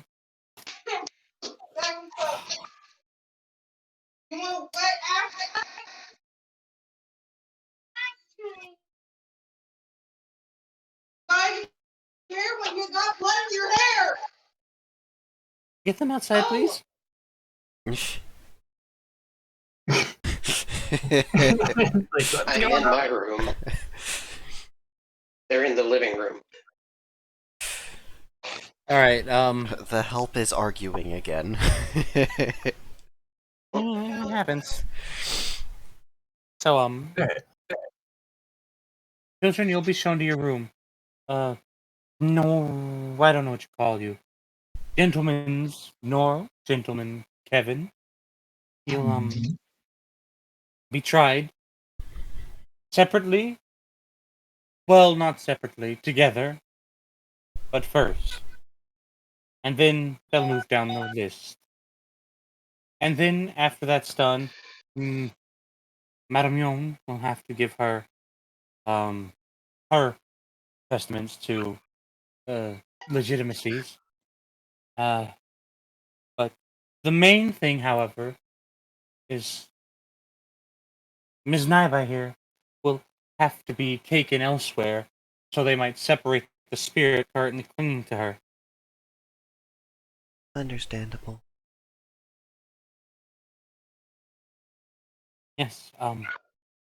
Any personal effects that you might have from the time that you encountered this spirit would be greatly appreciated being returned. Rosenforth told Naibai to hold on to that Skystone crystal, didn't they? Only give it to the Empress.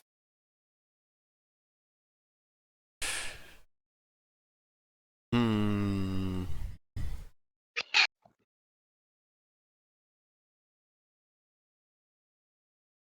A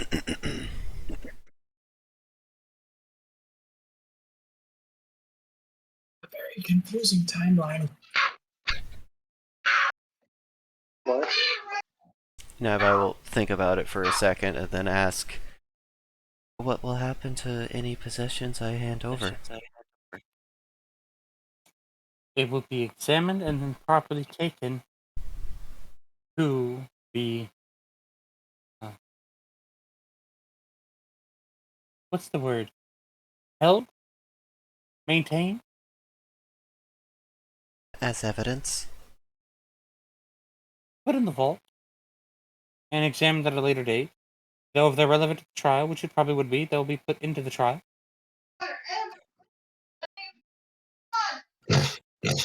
Hmm. Naibai will ask Rosenforth mentally. It's okay to hand over the Skystone.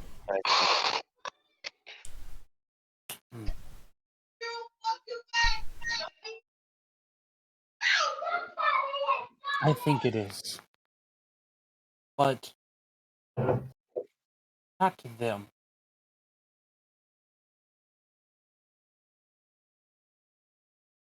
Give it to me when they separate us.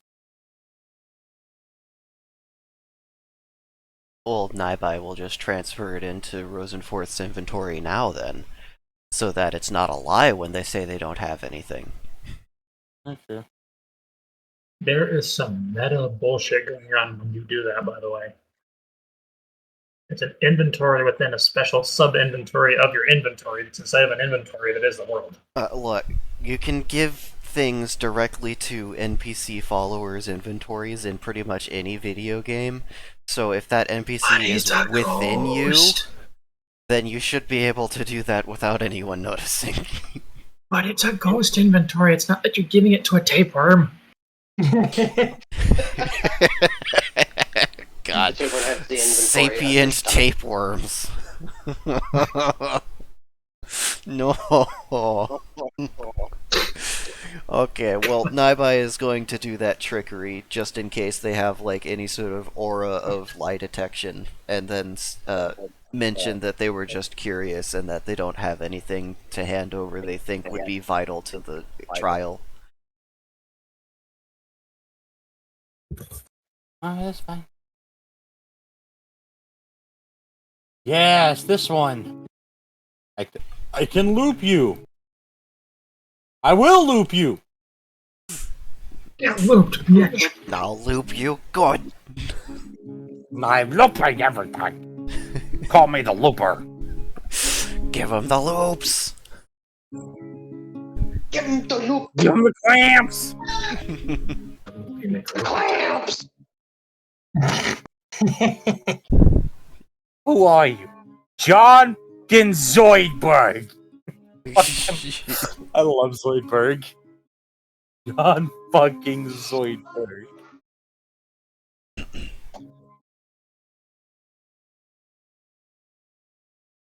God, Zoidberg was a wonderful person. Alright, so Naibai is being let off now, I presumably. Yep.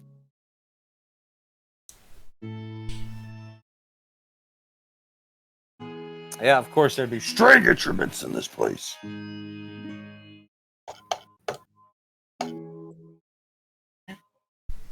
That's fancy.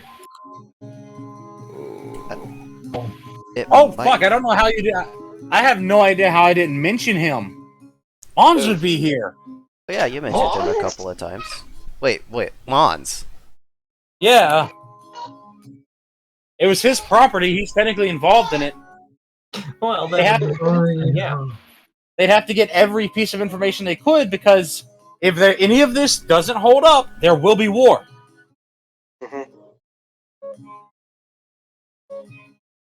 Mhm. Elmon's. What? That's my baby. Walk up the stairs. Let me follow. No. Saya? Stop buttling me, Mernez. Stop buttling me. Bullet. Yes, Mernez is buttling.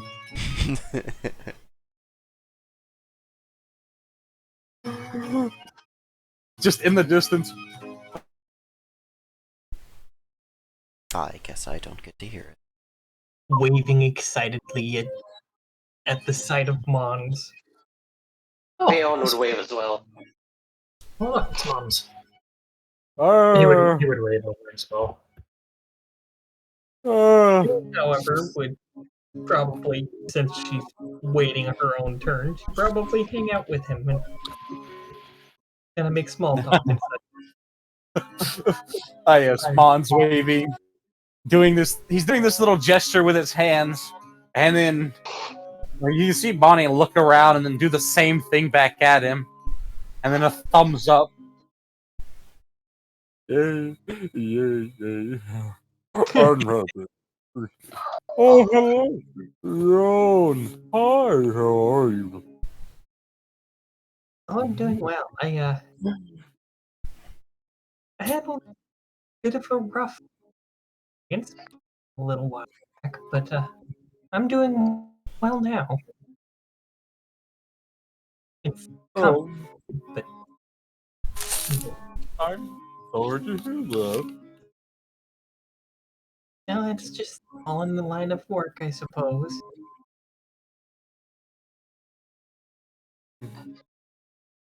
I'm still angry I wasn't there to kill every single one of them. I mean, I wonder if I can. Hold on, let me see if I can get it to work. The Mon's angry voice. Let me find it. I had it somewhere that I was playing with. I'm gonna pause you. 'Cause I like you. Is this it? Maybe if Sounds like Mernez, something, alright. maybe if Mernez and Mom's like freaking did the fusion dance. Right.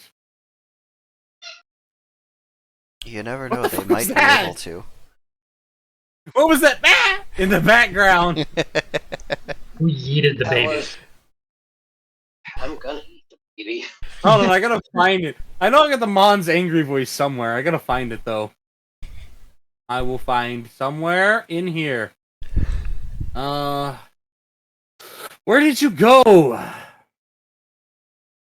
Gotta mute because I'm gonna be testing a bunch of voices to find the right one. Be right back. Mm. It'll be worth it. It'll save my sanity.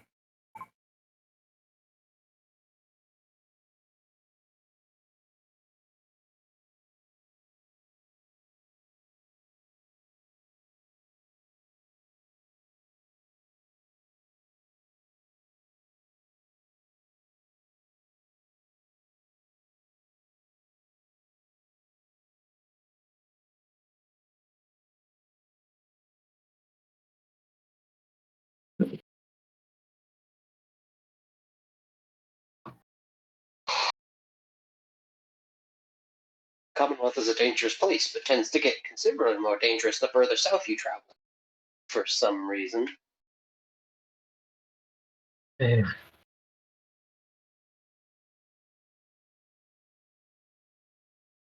Huh?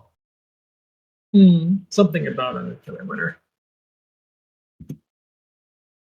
Patrolling the Mojave almost wishes there makes you almost wish there'd be a nuclear winter. There you go. Leave me alone. I did enjoy 76 though. Wait, not 76, New Vegas. Bad to say. I think I found it. I think I found Mons Angie. I think it was this one. Hey, Mingy. It might be. Yeah. Mons Awesome Angie person. voice. Oh, hold on. Just I turn something like am angry. Yeah. Yeah, that sounds right. Does that sound like Angie Mons? Mm-hmm. Good. Good to know. Good.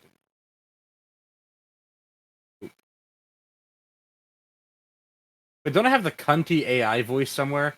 Like the Cunty dungeon voice. Let me see if I can find that one too. I think it was this one. Oh, yes. No free slots in suit inventory. Oh my god. No, before we continue, please, with that voice thing, do the Skitari thing. We are not a brick wall. We are Skitari. Yes! This Yes! is true. Are you happy now? Yes! I'm happy now!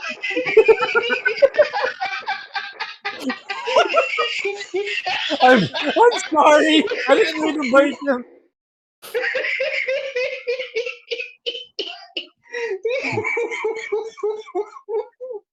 Okay. I'm okay. I used Mons Angie voice for Rogel. Are you happy? Yes, I am very happy. Alright.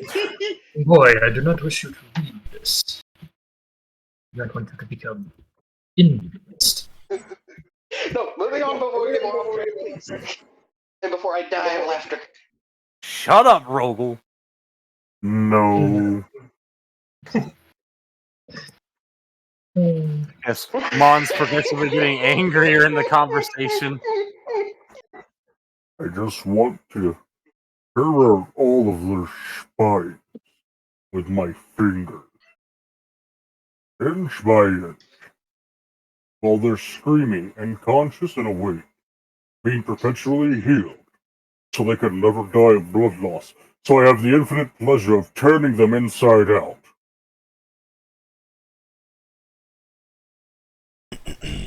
Well, there may eventually be that opportunity.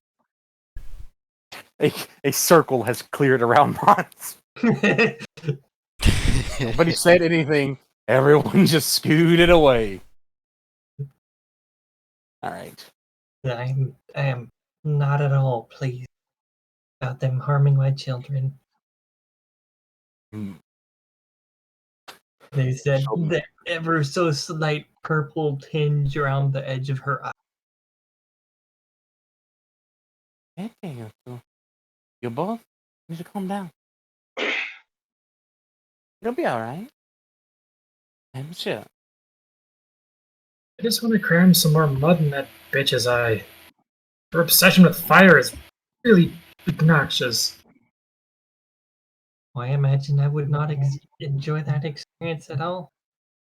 I think that fire would be particularly painful for me.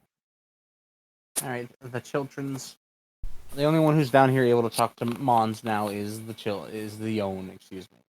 Everyone else is being taken up, including Kevin and Nora, who are going to be tried first. We'll get to that in a minute, though. Ah, yes. Naibai being led through the halls and into what looks like a sort of a cross between a ritual chamber and a medical room. Foreboding. But what is astonishing, though, is when you are led over, and you can see there are two what look like beds to lie on, or at least in this case, sort of slab-looking beds. And one of them has a sheet drawn over it, and they just gesture you to lie down, and they even put a cushion over the top of it so it doesn't hurt your back, just in case. I will look around with a quizzical expression. Is all this really necessary? I mean, they could leave me whenever they. Well, I'll let him explain. And they'll go off about their business. I should honestly play with the voice changer more to get like different pitches. Like I could do that and make myself sound lighter or deeper. Yeah, but it And also there will sounds be- like a square wave. I know it's hard to get non-square wave stuff without specifically written code voice changers. Not even just Different- code, like having analog software like I have helps a lot. But yeah, but the problem with analog software is it's a pain in the ass to program. Yeah. Yeah, it is. I do need like an analog voice changer to like change my voice from my bassy ball fill my voice of I have large testicles. I have large testicles and tiny brain. Yeah, like my bird does that right there. As it's trying to multitask, it'll repeat words because it's like, okay, try to use the small words and not the very big words that make people's brain hurt. Just say balls multiple times. Most of them understand. But yeah, I need like a very feminine vocal software. That way, I can torment people on video games, like on League when I'm on mic, and just lead them along and make them buy me riot points. Catfish the hell out of them. The reverse simp. Yeah, I'm gonna make them simp. The reverse simp, you mean women? Women can simp just as hard as men. Yeah, they can. Like who is it? There are so many voice clips that people are gonna take out of these vidicals out of context, and it's like, I don't Vidicals? even. That was a bit. Oh, never mind. I'm sorry, I have your brain on testicles. Yes, you do. Boinga, boinga, boinga. Anyways, So the chamber and the business. a gentleman will. He's actually dressed like a sort of a mix between a mage and a scientist. It's actually cool. He's got like mage robes that are styled after a fucking doctor. He's a magician. Oh no, it's an alchemist. Nah. That's a shitty. I have good, apparently, according to. I feel upset, by the way. I was upset about this, and I don't know why. When I was told I have, quote, really good maniacal laughs. I don't know why that upset me, because that made me feel called out. Hey, you crazy fuck! You've got good laughs. Does it make you feel better? No, I don't like people thinking that my sociopath laughs are good. That means they're believable, which means there's merit to me being a sociopath. Sociopathic. All right, anyways. Anyways.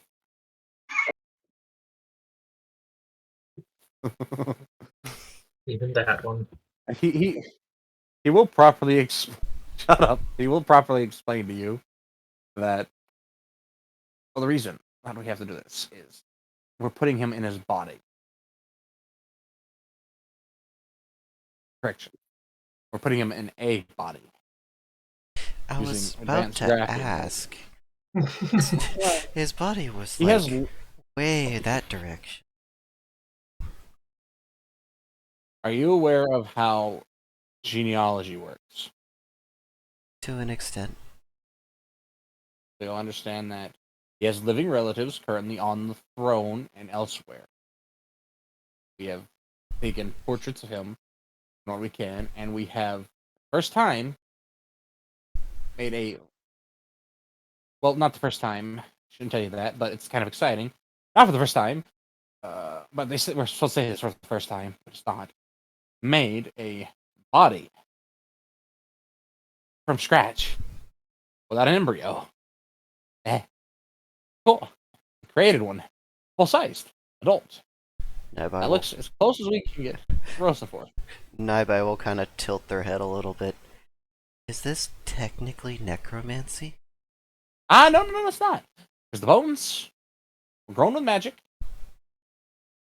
All the muscles grown with magic, and the flesh is silicone.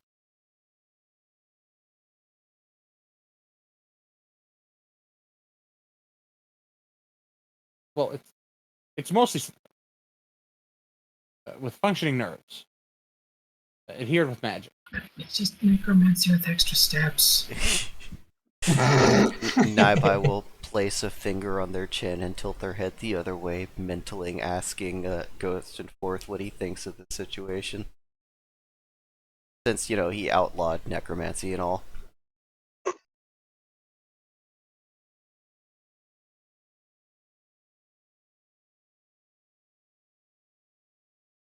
Hope they got every feature of me correct. If they're going to break my laws, then they better at least make sure I'm as handsome as I was. I'm as Naibai, tall and physically fit as I was. And they better not have done anything and made me like a weird null person with nothing down there. I'll be pissed. 734 years, I'm putting it somewhere! Naibai will close their eyes and nod a couple of times and then grope around their groin area. Did you get the, Oh, right, yeah. It was it was a very long argument with the individuals that I helped make it with. Yes, I think I might have went overboard. Well, as long as there's something there, at least, 700 years. That's it. What does he mean by overboard? I'm concerned. I grow fearful that I'm going to be forced into a body that's anchored in position. He wakes up and it's a literal stick. So, Am I allowed to see this body? you can. You're gonna have to, anyways. And they'll throw back the covers. Kevin was actually right. In hindsight, I don't think that's what they meant when they said hung like a horse. For most men, or certain men. Well, I was modeling it with magic, and I didn't want to, I want to touch a dude, and it seems somehow less creepy this way. Now that I think about it, it seems more creepy. I'm on the fence! Mm-hmm. Well, for the nearest male's sake, I hope that they have lots of practice.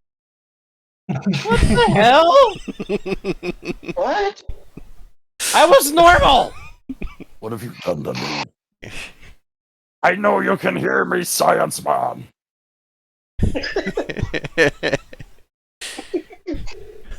I mean, my face is mostly right, though. I'm a little. I wasn't this chiseled. I'm not gonna complain. What is it? Who romanticized me while I was dead? This is the opposite of what I expected. I expected me to look like normal me. Not my face transplanted onto an Adonis. He seems displeased. Take it back. He seems Can we start displeased. over? Make me normal? Or at least, some? Can they actually hear him talking? No, they can't, but they're looking around with this suspicious stare, like you can tell somebody's talking about you or something you've been doing. Anyways, we're going to have to begin. Lie back and relax. I promise. And they'll start to mess with some things on the little lectern, and it's quite concerning. But they will open a book and start reading a little bit of the passage silently to themselves while it's nodding, and then they'll grab what looks like some sort of braided coil, and they'll stick one end of it firmly into the shoulder of what is going to be Ghost and Force's body, and walk over and, actually give you a little bit of a rub with something on your shoulder to make it numb, and then stick this little sharp bit into you as well. Despite not feeling anything, I will still say, ow. I'm sorry. Wait, shut up. Wait, shut up. Is it first time that we've actually transferred a spirit and forcibly anchored it. I'm doing this through the scientific method. Necromancy is outlawed, and we couldn't get a necromancer to do it. Death magic and all. As a no-go. Okay. But, but you have to say it with conviction. Oh, Jesus Christ, you scared me. Hello, other person. Yeah, yes, the mysterious individual that has arrived, which you neither of you heard. I don't think anybody was bidding on 400. No. Certainly not now. Definitely not. Dances Kevin is What is this? They bumped into him. It's a physical connection. You're an idiot. Now, promptly yoink it out of both your shoulder and the cadaver's shoulder and throw that coil. Be gone. This is my property now.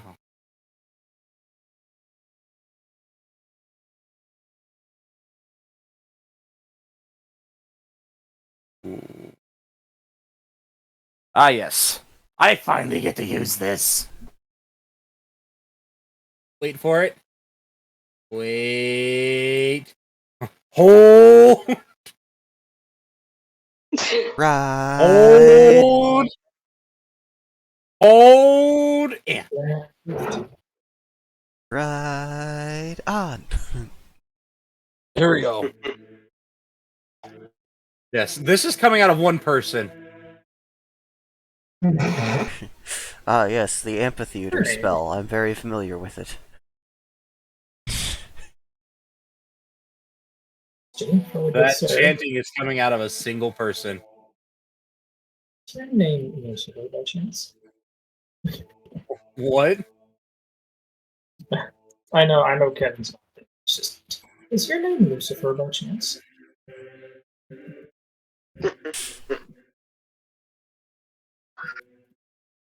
I made an educated joke. Shut up. Ah, yes. But the room went from the lighthearted atmosphere to much dimmer and kind of darker. And as they do this, you can feel like everything feels heavier for you, and all your free motion is promptly taken away, and you're gunning to feel the weight of just sheer gravity pinning you not so comfortably down, as it were. And Ghost and Forth, who was currently arguing with basically no one at this cadaver that will be him, starting to slow down and get a little weary.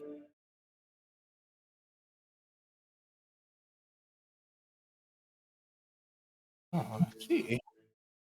Death Mage. He can kill you. Hey, Naiva, it's really cold in here, so I'm gonna go lie down, okay? Okay. Having a hard time here myself.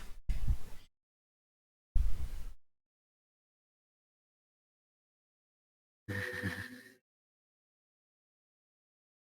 can actually start to feel just very isolated, but very concentrated, rumbling between this little trio of objects, between your two, I guess you could say, slabs, as it were, and their lectern. And that book, it seems to actually be rising off of the lectern in a menacing manner as the pages of it itself unfurl and begin to form a sort of a series of shapes ranging from triangles and squares to circles and oblong shapes. and getting inscribed with the runes as they start a sort of an orbit between the two of your slabs, and then align in a very firm manner, and then in a sort of a aggressive and unexpected slam, they invert and swap sides, and pretty much like that, you can feel Ghost and Forth being ripped from you and forced into the cadaver, which takes away all of your energy and instantaneously sends you into unconsciousness. Well, they didn't have to be about it.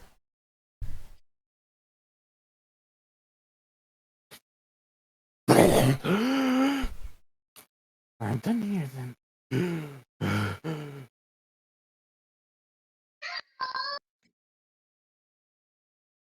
Is he no longer There you go. Horse and Forth? But Horse and Forth? It is now Roast and Forth again. I was gonna say Horse and Forth. This is better. Yeah. Death man. Death man.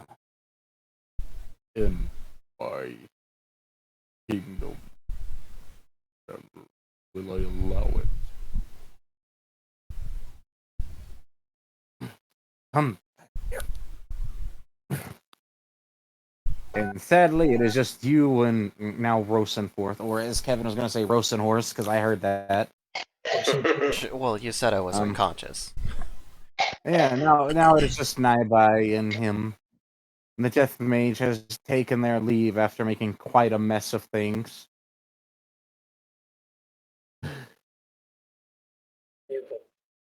Okay, Skaven, just you can't do it right. Let me do it. Just the most backwards slam-tastic way of doing magic.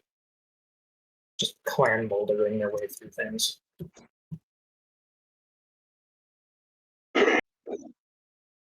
Well, they weren't going to let them botch it by trying to do a different method.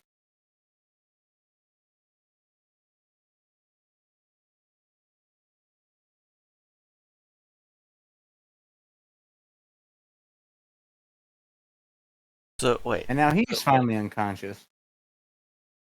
Not good. So wait, Imagine yes, being hello. brought back from the dead takes a lot of energy out of you. It's I. What do you need? Hello. Hello. What is it? So, you said they're unconscious. Is that just physically, or is that spiritually too? They're spiritually conscious, but they're very weak. Okay. Oh, wait, that's not good. Oh no, no spirits are allowed in here. Okay. You can see them trying to get in here, but ones that get brave touch the walls and you can see the runes. You felt it a little strange when you came in here, but when you actually enter here and you can see it as a spirit from the inside, there are runes everywhere in this room, and they act like a searing bed of coals that incinerate any spirit that tries to force its way inside. Mm-hmm. Okay. Even the door itself just looks like one big rune meant to trap it and imprison anything that tries to go through it.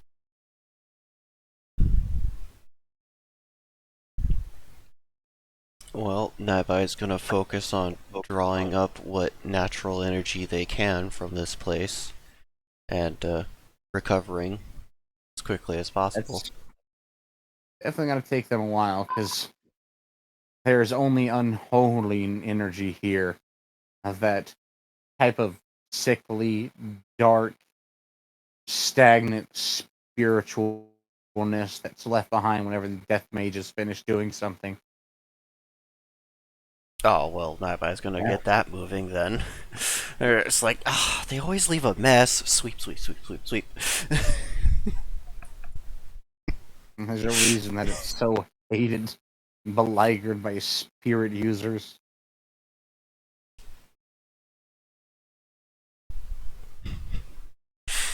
Horse and Forth would probably wake up to Nabai still sweeping. You can leave Roasting I rolled the dice, and I was very happy when he was very upset with the body they gave him. I was rolling all out of it too. Like, how original is it going to be? Only his face, okay, and his hair, Everything else. his eyes. Everything else is like, as he explained, a romanticized version of him. I mean, I'd be upset Romanticized it too, all. because, like, it's not your body, so you gotta get used to all these new, tiny annoyances. All these new proportions and the Mhm. way it moves and stuff. Why am I so ripped? Why is my ass constantly itchy? What did you do? Why do I have a horse dick? What is wrong with a normal one? Why couldn't you just give me the standard 6 inches? Make penis into a robot. I can do that too with that voice change. Please don't do it right now. Do it later so I don't die. Yeah. Alright, so it sounds like that's gonna take a while. Yep. But somebody will come to collect them both eventually. Actually, well, Naibai will still be spirit.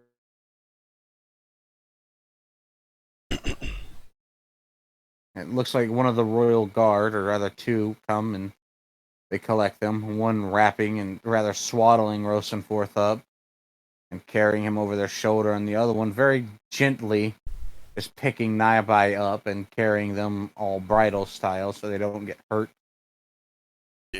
Okay, so carrying the first emperor like a sack of potatoes. Yep. You don't need Alright, bones come on. to chin. They shall call him Big E.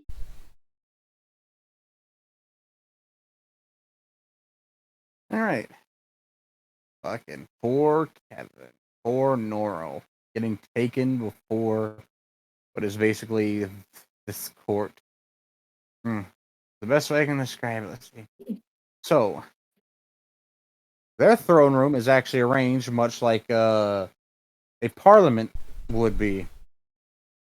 Because the throne room is where important things are undergone. And so, when you do get you and Noro get yourselves taken in there, it's again slight intimidating, tall walls, all the heraldry, the beauty of the architecture. It's this gorgeous Baroque stonework. Really breathtaking.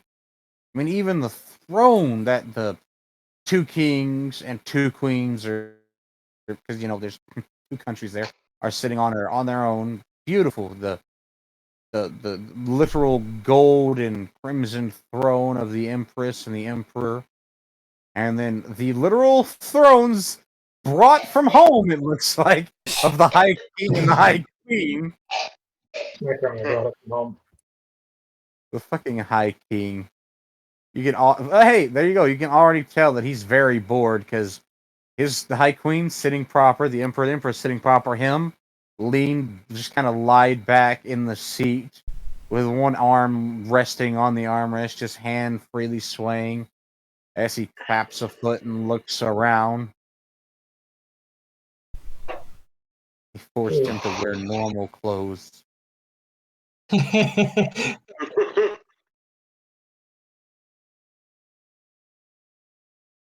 And that's when you get a look that the High King and the High Queen are both about Monza's height. Oh. Yeah, they are much bigger than even the leaders of this country.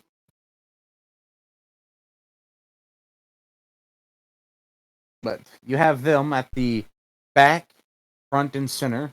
Then they are flanked on either side by what looks like rows of seats of, which you can only assume are trustworthy, prestigious nobles, not just snide, annoying ones, because they don't look at you with contempt. They all look at you with a very serious gaze, not one of upset, but they have that sort of stare, like they are legitimately interested in what is currently going on.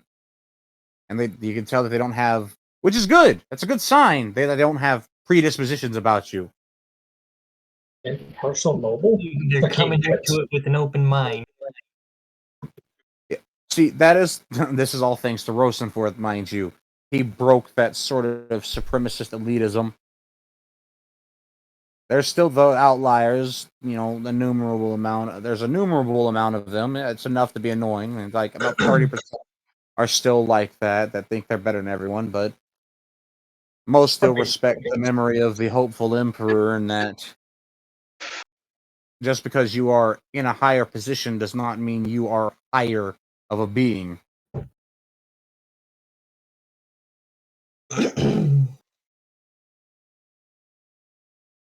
Though, of course, there are still some that you can tell are assholes.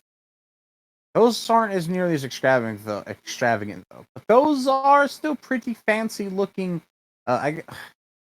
What are they called? Okay, like in Parliament, what are those specific stands called that they sit in?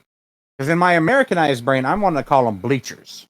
Yeah, they're forget what bleachers. those are Royal called. bleachers. Shit. I used to know the word for sure. Parliamentary bleachers. What, Derek? I was going to call them breachers because parliamentary breachers. Fuck, I can't talk. That word has me all tongue-tied. It's okay. Let me see. See if I can Google this. Just combined parliament and bleachers. There you go. Parliament thing.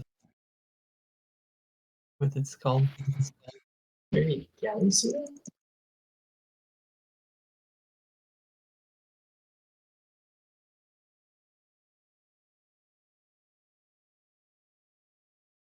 This is gonna like. I want to call them something like stands, but I know that's wrong too. Yeah, this is gonna drive me up a fucking wall, guys. Hold on. Because you know they have some hoity-toity fucking name. Hoity toity too. About.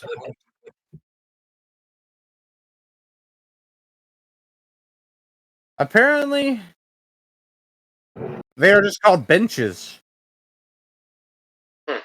Oh, that works. Yeah, I didn't know if they had like some sort of specific name. I wanted to make sure.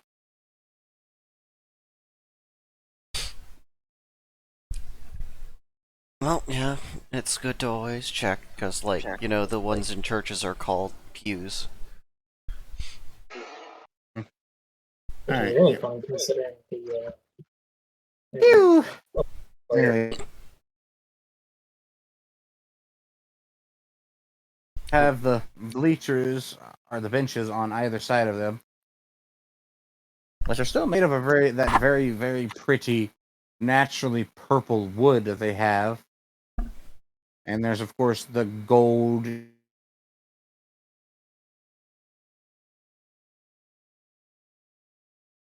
So two sides of the room are divided. The left is obviously those of the Ilvamar nobility, and those on the right are of the Nemanthia nobility. That's the seating with the Nemanthian High King and Queen to the right, your right, should I say, and the Ilvamaran King and Queen, Emperor and Empress right now to your left, which you know obviously how the orientation is. There is the eternal fucking the eternal stand still going on with the Ilvamaran royal guard staring directly across at the Nemanthian chevalier is on the other side of the room. Sizing each other up in case they have to throw down. You'd like to see that fight because you can't tell what either their levels are, but they have an air of confidence about them. You know how dangerous Drake was, and he was a chevalier.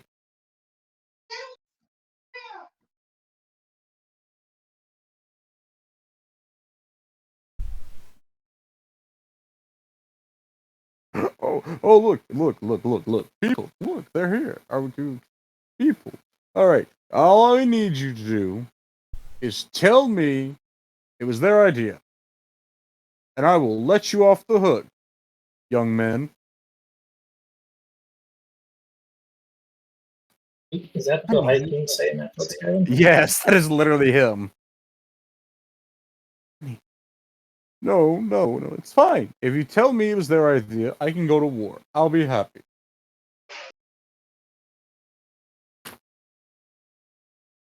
Currently not breathing. He's doing that thing where you just kind of like hold your breath. You're like, I don't know what I'm supposed to say.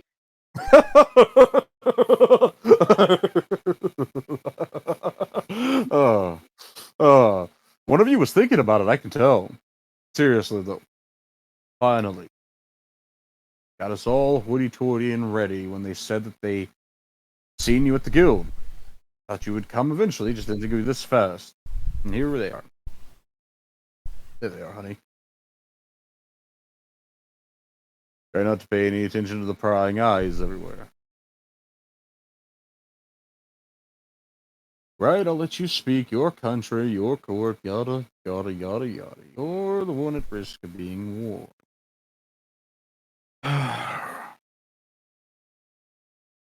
Highest.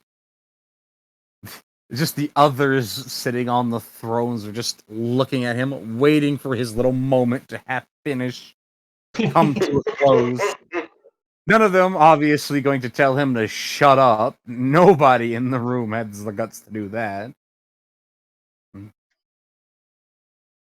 God, he's handsome though. This motherfucker got tens on everything. When you're talking to a demigod. You're welcome. God damn it. You're welcome. You're welcome. Still annoyed that that Thank was you. wrong, but also impressed. Now that we have established his moment of assertion and humor, we will begin with a simple question. Very easy one. Are both of you, and take this seriously, understand, mentally competent?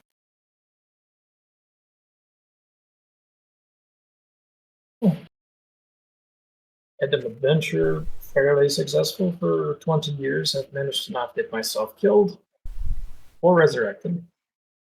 So I would say yes. I would also agree that we are very competent here, Madam Empress. Um, we might not act mature, but we both have a great sense of responsibility, honor, and justice. That's why we're adventurers. We don't just do it for money. We mostly do it because we find it fun, with friends, and it feels good to help people. It's for me. Kevin, not as well.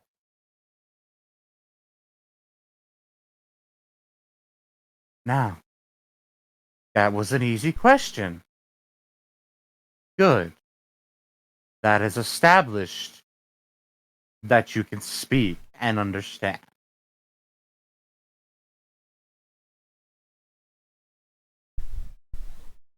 No.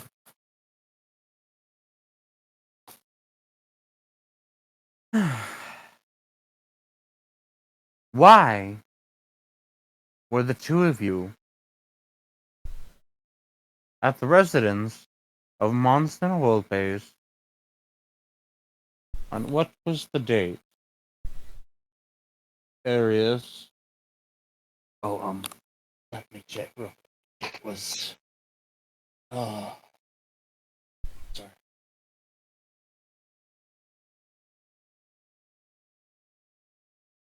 First. It was the fourth day first. In the month of Rhineg. So on the fourth day of the ninth month, why were you at that residence? When the incident happened.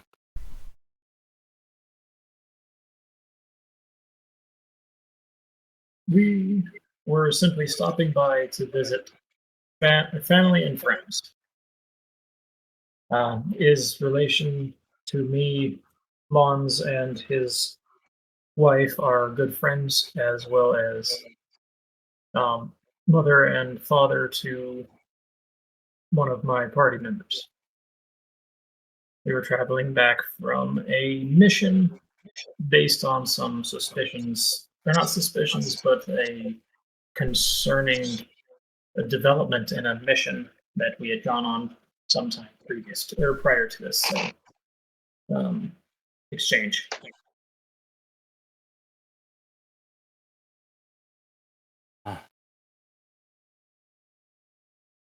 And you, Noro? I wasn't there initially. Imagine, I was there in the heat of the moment. I had just recovered from a failed assassination attempt on my life, which left me stricken in bed for some time with blood full of a concentrate of demon's bane. As you know, I am aware. Oh, that is a good poison. If you need to kill someone, quick. What? Don't look at me. Oh, fine. I'm quiet.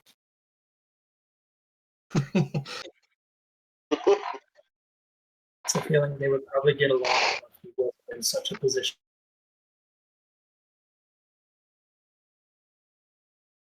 The High King and the party would probably get along pretty well if he wasn't in such a position of power. Probably. Um, After recovering, though, I had spent some time with a significant other. You're probably aware, since you have a member's charter given of all the allowed staff at the Guild of Atlantis. And that was my dear friend, our dear friend, mutual friend. You may ask for verification if so desire. Silerin, she's the head administrator. We're very close and we've grown to become almost as inseparable as he and I. Uh, if we were to be put it in one way, while it would be very unsettling, I would probably sew myself to these two just so I can't lose them because I care emotionally. Sorry for putting that image in the heads of everyone. Sorry. I'm nervous. Whoa, Think I'm adopt. nervous. Anyways, I enlisted the help against his will in a very suggestive manner. I leapt on the back of a friend of mine who was an extremely capable divination mage whilst he was visiting on official business with the guild, which may or may not have put a hamper on his business for a time being. And I told him to find out where he was because he told me that he had seen them in trouble and had a dream, and his dreams are usually prophetic. Um, I had him give me the general information. He told me what he knew about it. I immediately recognized that as the residence of Momsen Wilkface, a renowned sculptor. I'm sure that someone can vouch. Oh, may I talk? Yes, actually. I commissioned him quite recently to build a new structure, a new beautiful archway, and commemorate it to our beloved and fallen daughters, and also a new sculpture of our newest member of the family, newest adopted daughter, as you know, the infertility and such. Now I'll go back to being quiet, since my input isn't needed. He's sulking, but also still commanding the room. What? He's sulking, but he's still somehow commanding the room. I know, right? That so I kind of sort of broke guild policy, and I was thoroughly punished for it. When I returned, quite injured from the scenario, because I stole a very rare wake crystal, and I channeled magic into it to take me there using uh mild divinations at extremely expensive 1,300 gold pieces. Uh, clarity scroll to give severe divination to the waystone in a very convoluted manner. I wasn't thinking clearly, so I could join the fight and try and aid him. And I don't know if I did help, but at least I minimized some damage by being a threat. Sure, you know the rest. They were attacked, and as you know, of course, they were already under duress when I arrived to assist because he is my friend. They are my students. I do not wish them to come to any harm.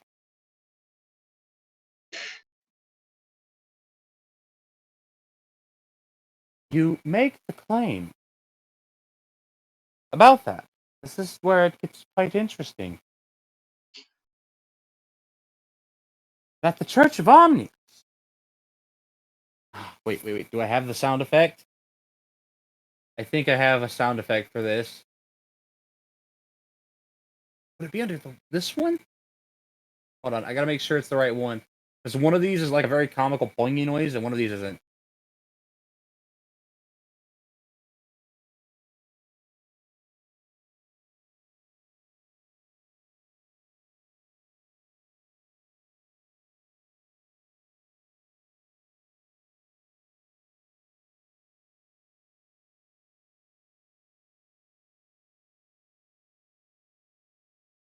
Lost Alarm, I don't think I have the sound clip anymore. All I have is guffawing and chortling and sitcom gasp and such.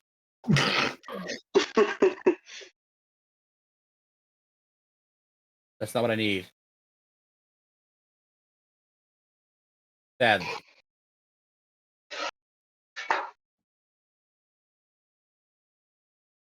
Anyways, that upsets me though.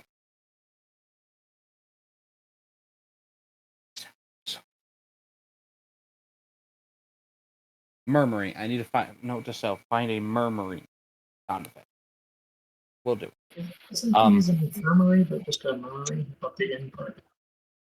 Shut up.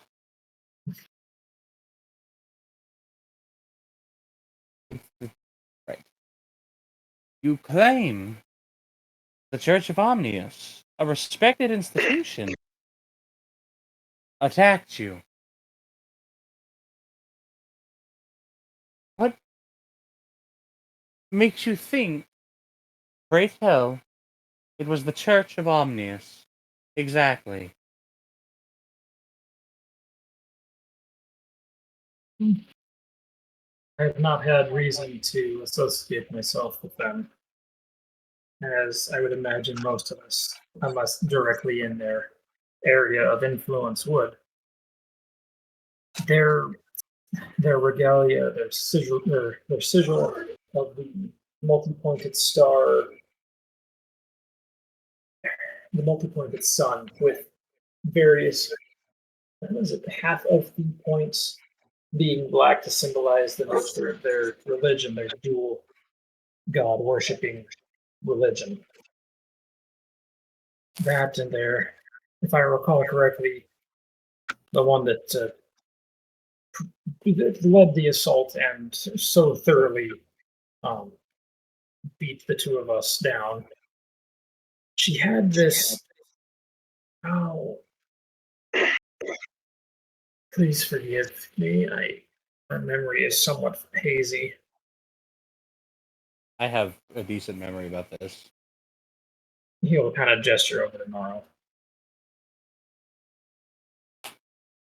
Oh, the heraldry he's talking about.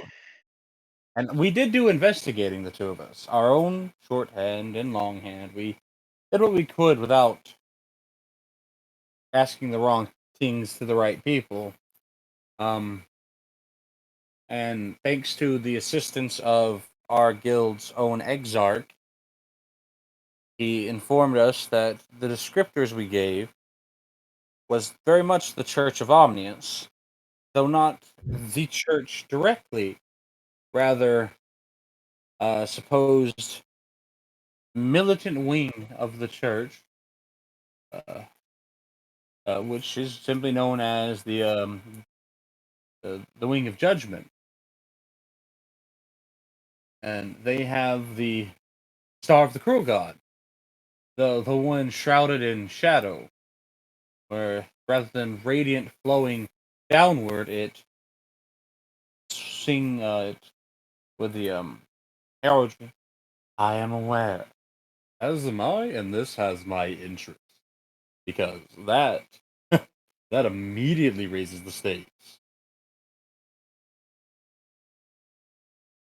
Please do. Right. All right. Then even. Oh, like you said, with someone.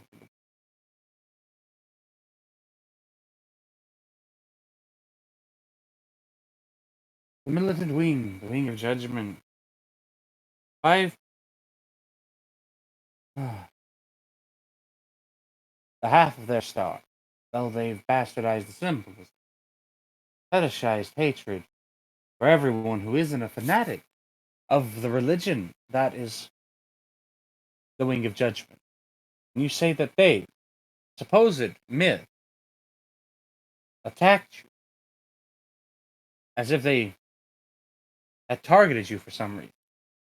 But if they did, why were you attacked by not only the Church of Omnius, but by an order of religious zealots within the church that was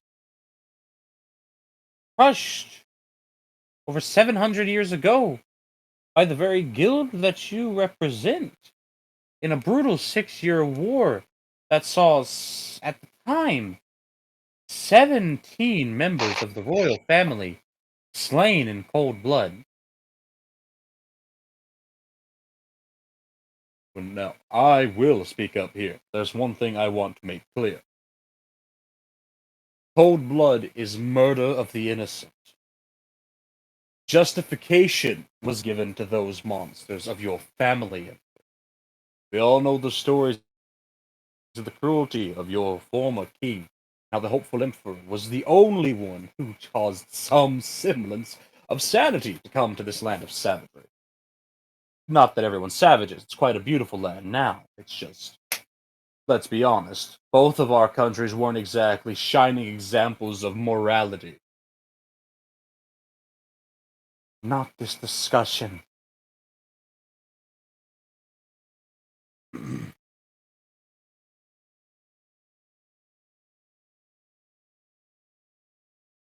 Well, whom of this wing attacks you, though? We don't know the name, because they told me of weird rituals. Nobody really knows names. They don't use names. They use titles, I guess. We just know that the one that beat us up, who attacked us, and who was in charge of the attack, who ultimately showed both of us that, whilst not as numerable, the church does have skill amongst its ranks. They called her Crucia, and she was a woman with a sort of bleached blonde hair almost, and she had olive skin like that of a South Nemanthian or a someone who lives near the coast. Except for the right side of her face, it was very soapy. It had like a almost like soapstone coloration to it, and her right eye bared a 10-pointed star in it, and she gazed at us with that cold and indifferent glare while in combat. The other gentleman I don't know much of. I only caught a glimpse of him while I was barely conscious on the ground as they left, and they'd decimated our party. They defeated us. Poor Fionn had to have his teeth replaced. Um, our dear Sin, he had to have his wing grafted back on, his right one, because it had been cut off. And Mom, a young party member of ours. He had been put in a coma because he drew their ire, and from what he recalls and from what we've been told, it was an act of selflessness to try and prevent them from hurting others that were already injured. He wound up put in a coma from a serious head injury inflicted by some sort of blade to his skull. That's the conflict. That's the cliff notes, at least. The simplifying the traumatic events that we experienced at the hands of supposed myth, apparently. I really knew that murmuring sound. Jesus Christ. Oh man, it's 9 o'clock though for some of you. I don't know. We should stay Aw. here. Yes. Maybe we can't. I just like how there's yes. I'm It's up getting for it. suspenseful. I love it. Which is the perfect time to leave it on a cliffhanger. I think I have a suspenseful music somewhere too. Hold on, let me try and find it. I think it's this one.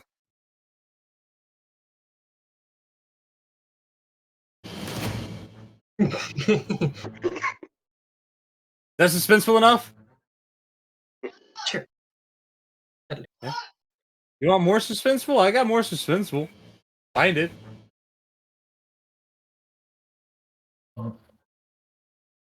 There, I'll leave this one in the background. There's your suspense voice. Gums.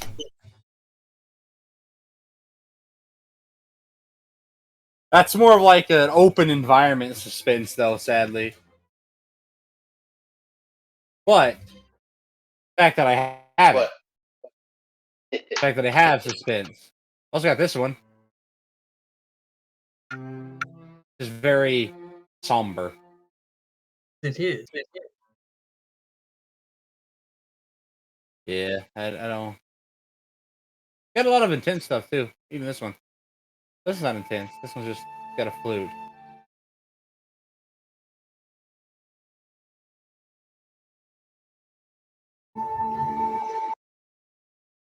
Yeah. I mean, there's like the crappy one I have, which is like this one.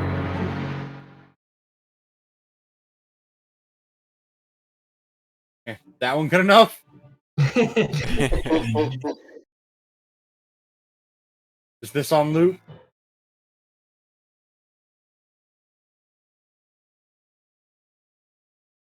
Very simple chords, but it'll work. The night, or were we gonna do any more? Would you like to do more, or would you like to leave it here in Blue Ball Candy Cane? I could do more. Aw. But dark. Then dark do more. Um, Does it work? I still have like 4 hours. So we'll stop here. We'll stop Because we here. can't. This Have- cannot be progressed without the fucking without you guys. Okay. I like how you realized how high the stakes currently are. Mm-hmm. Ah, yes, and you got the High King who's poking the sleeping bear right now. You can tell he wants a fight.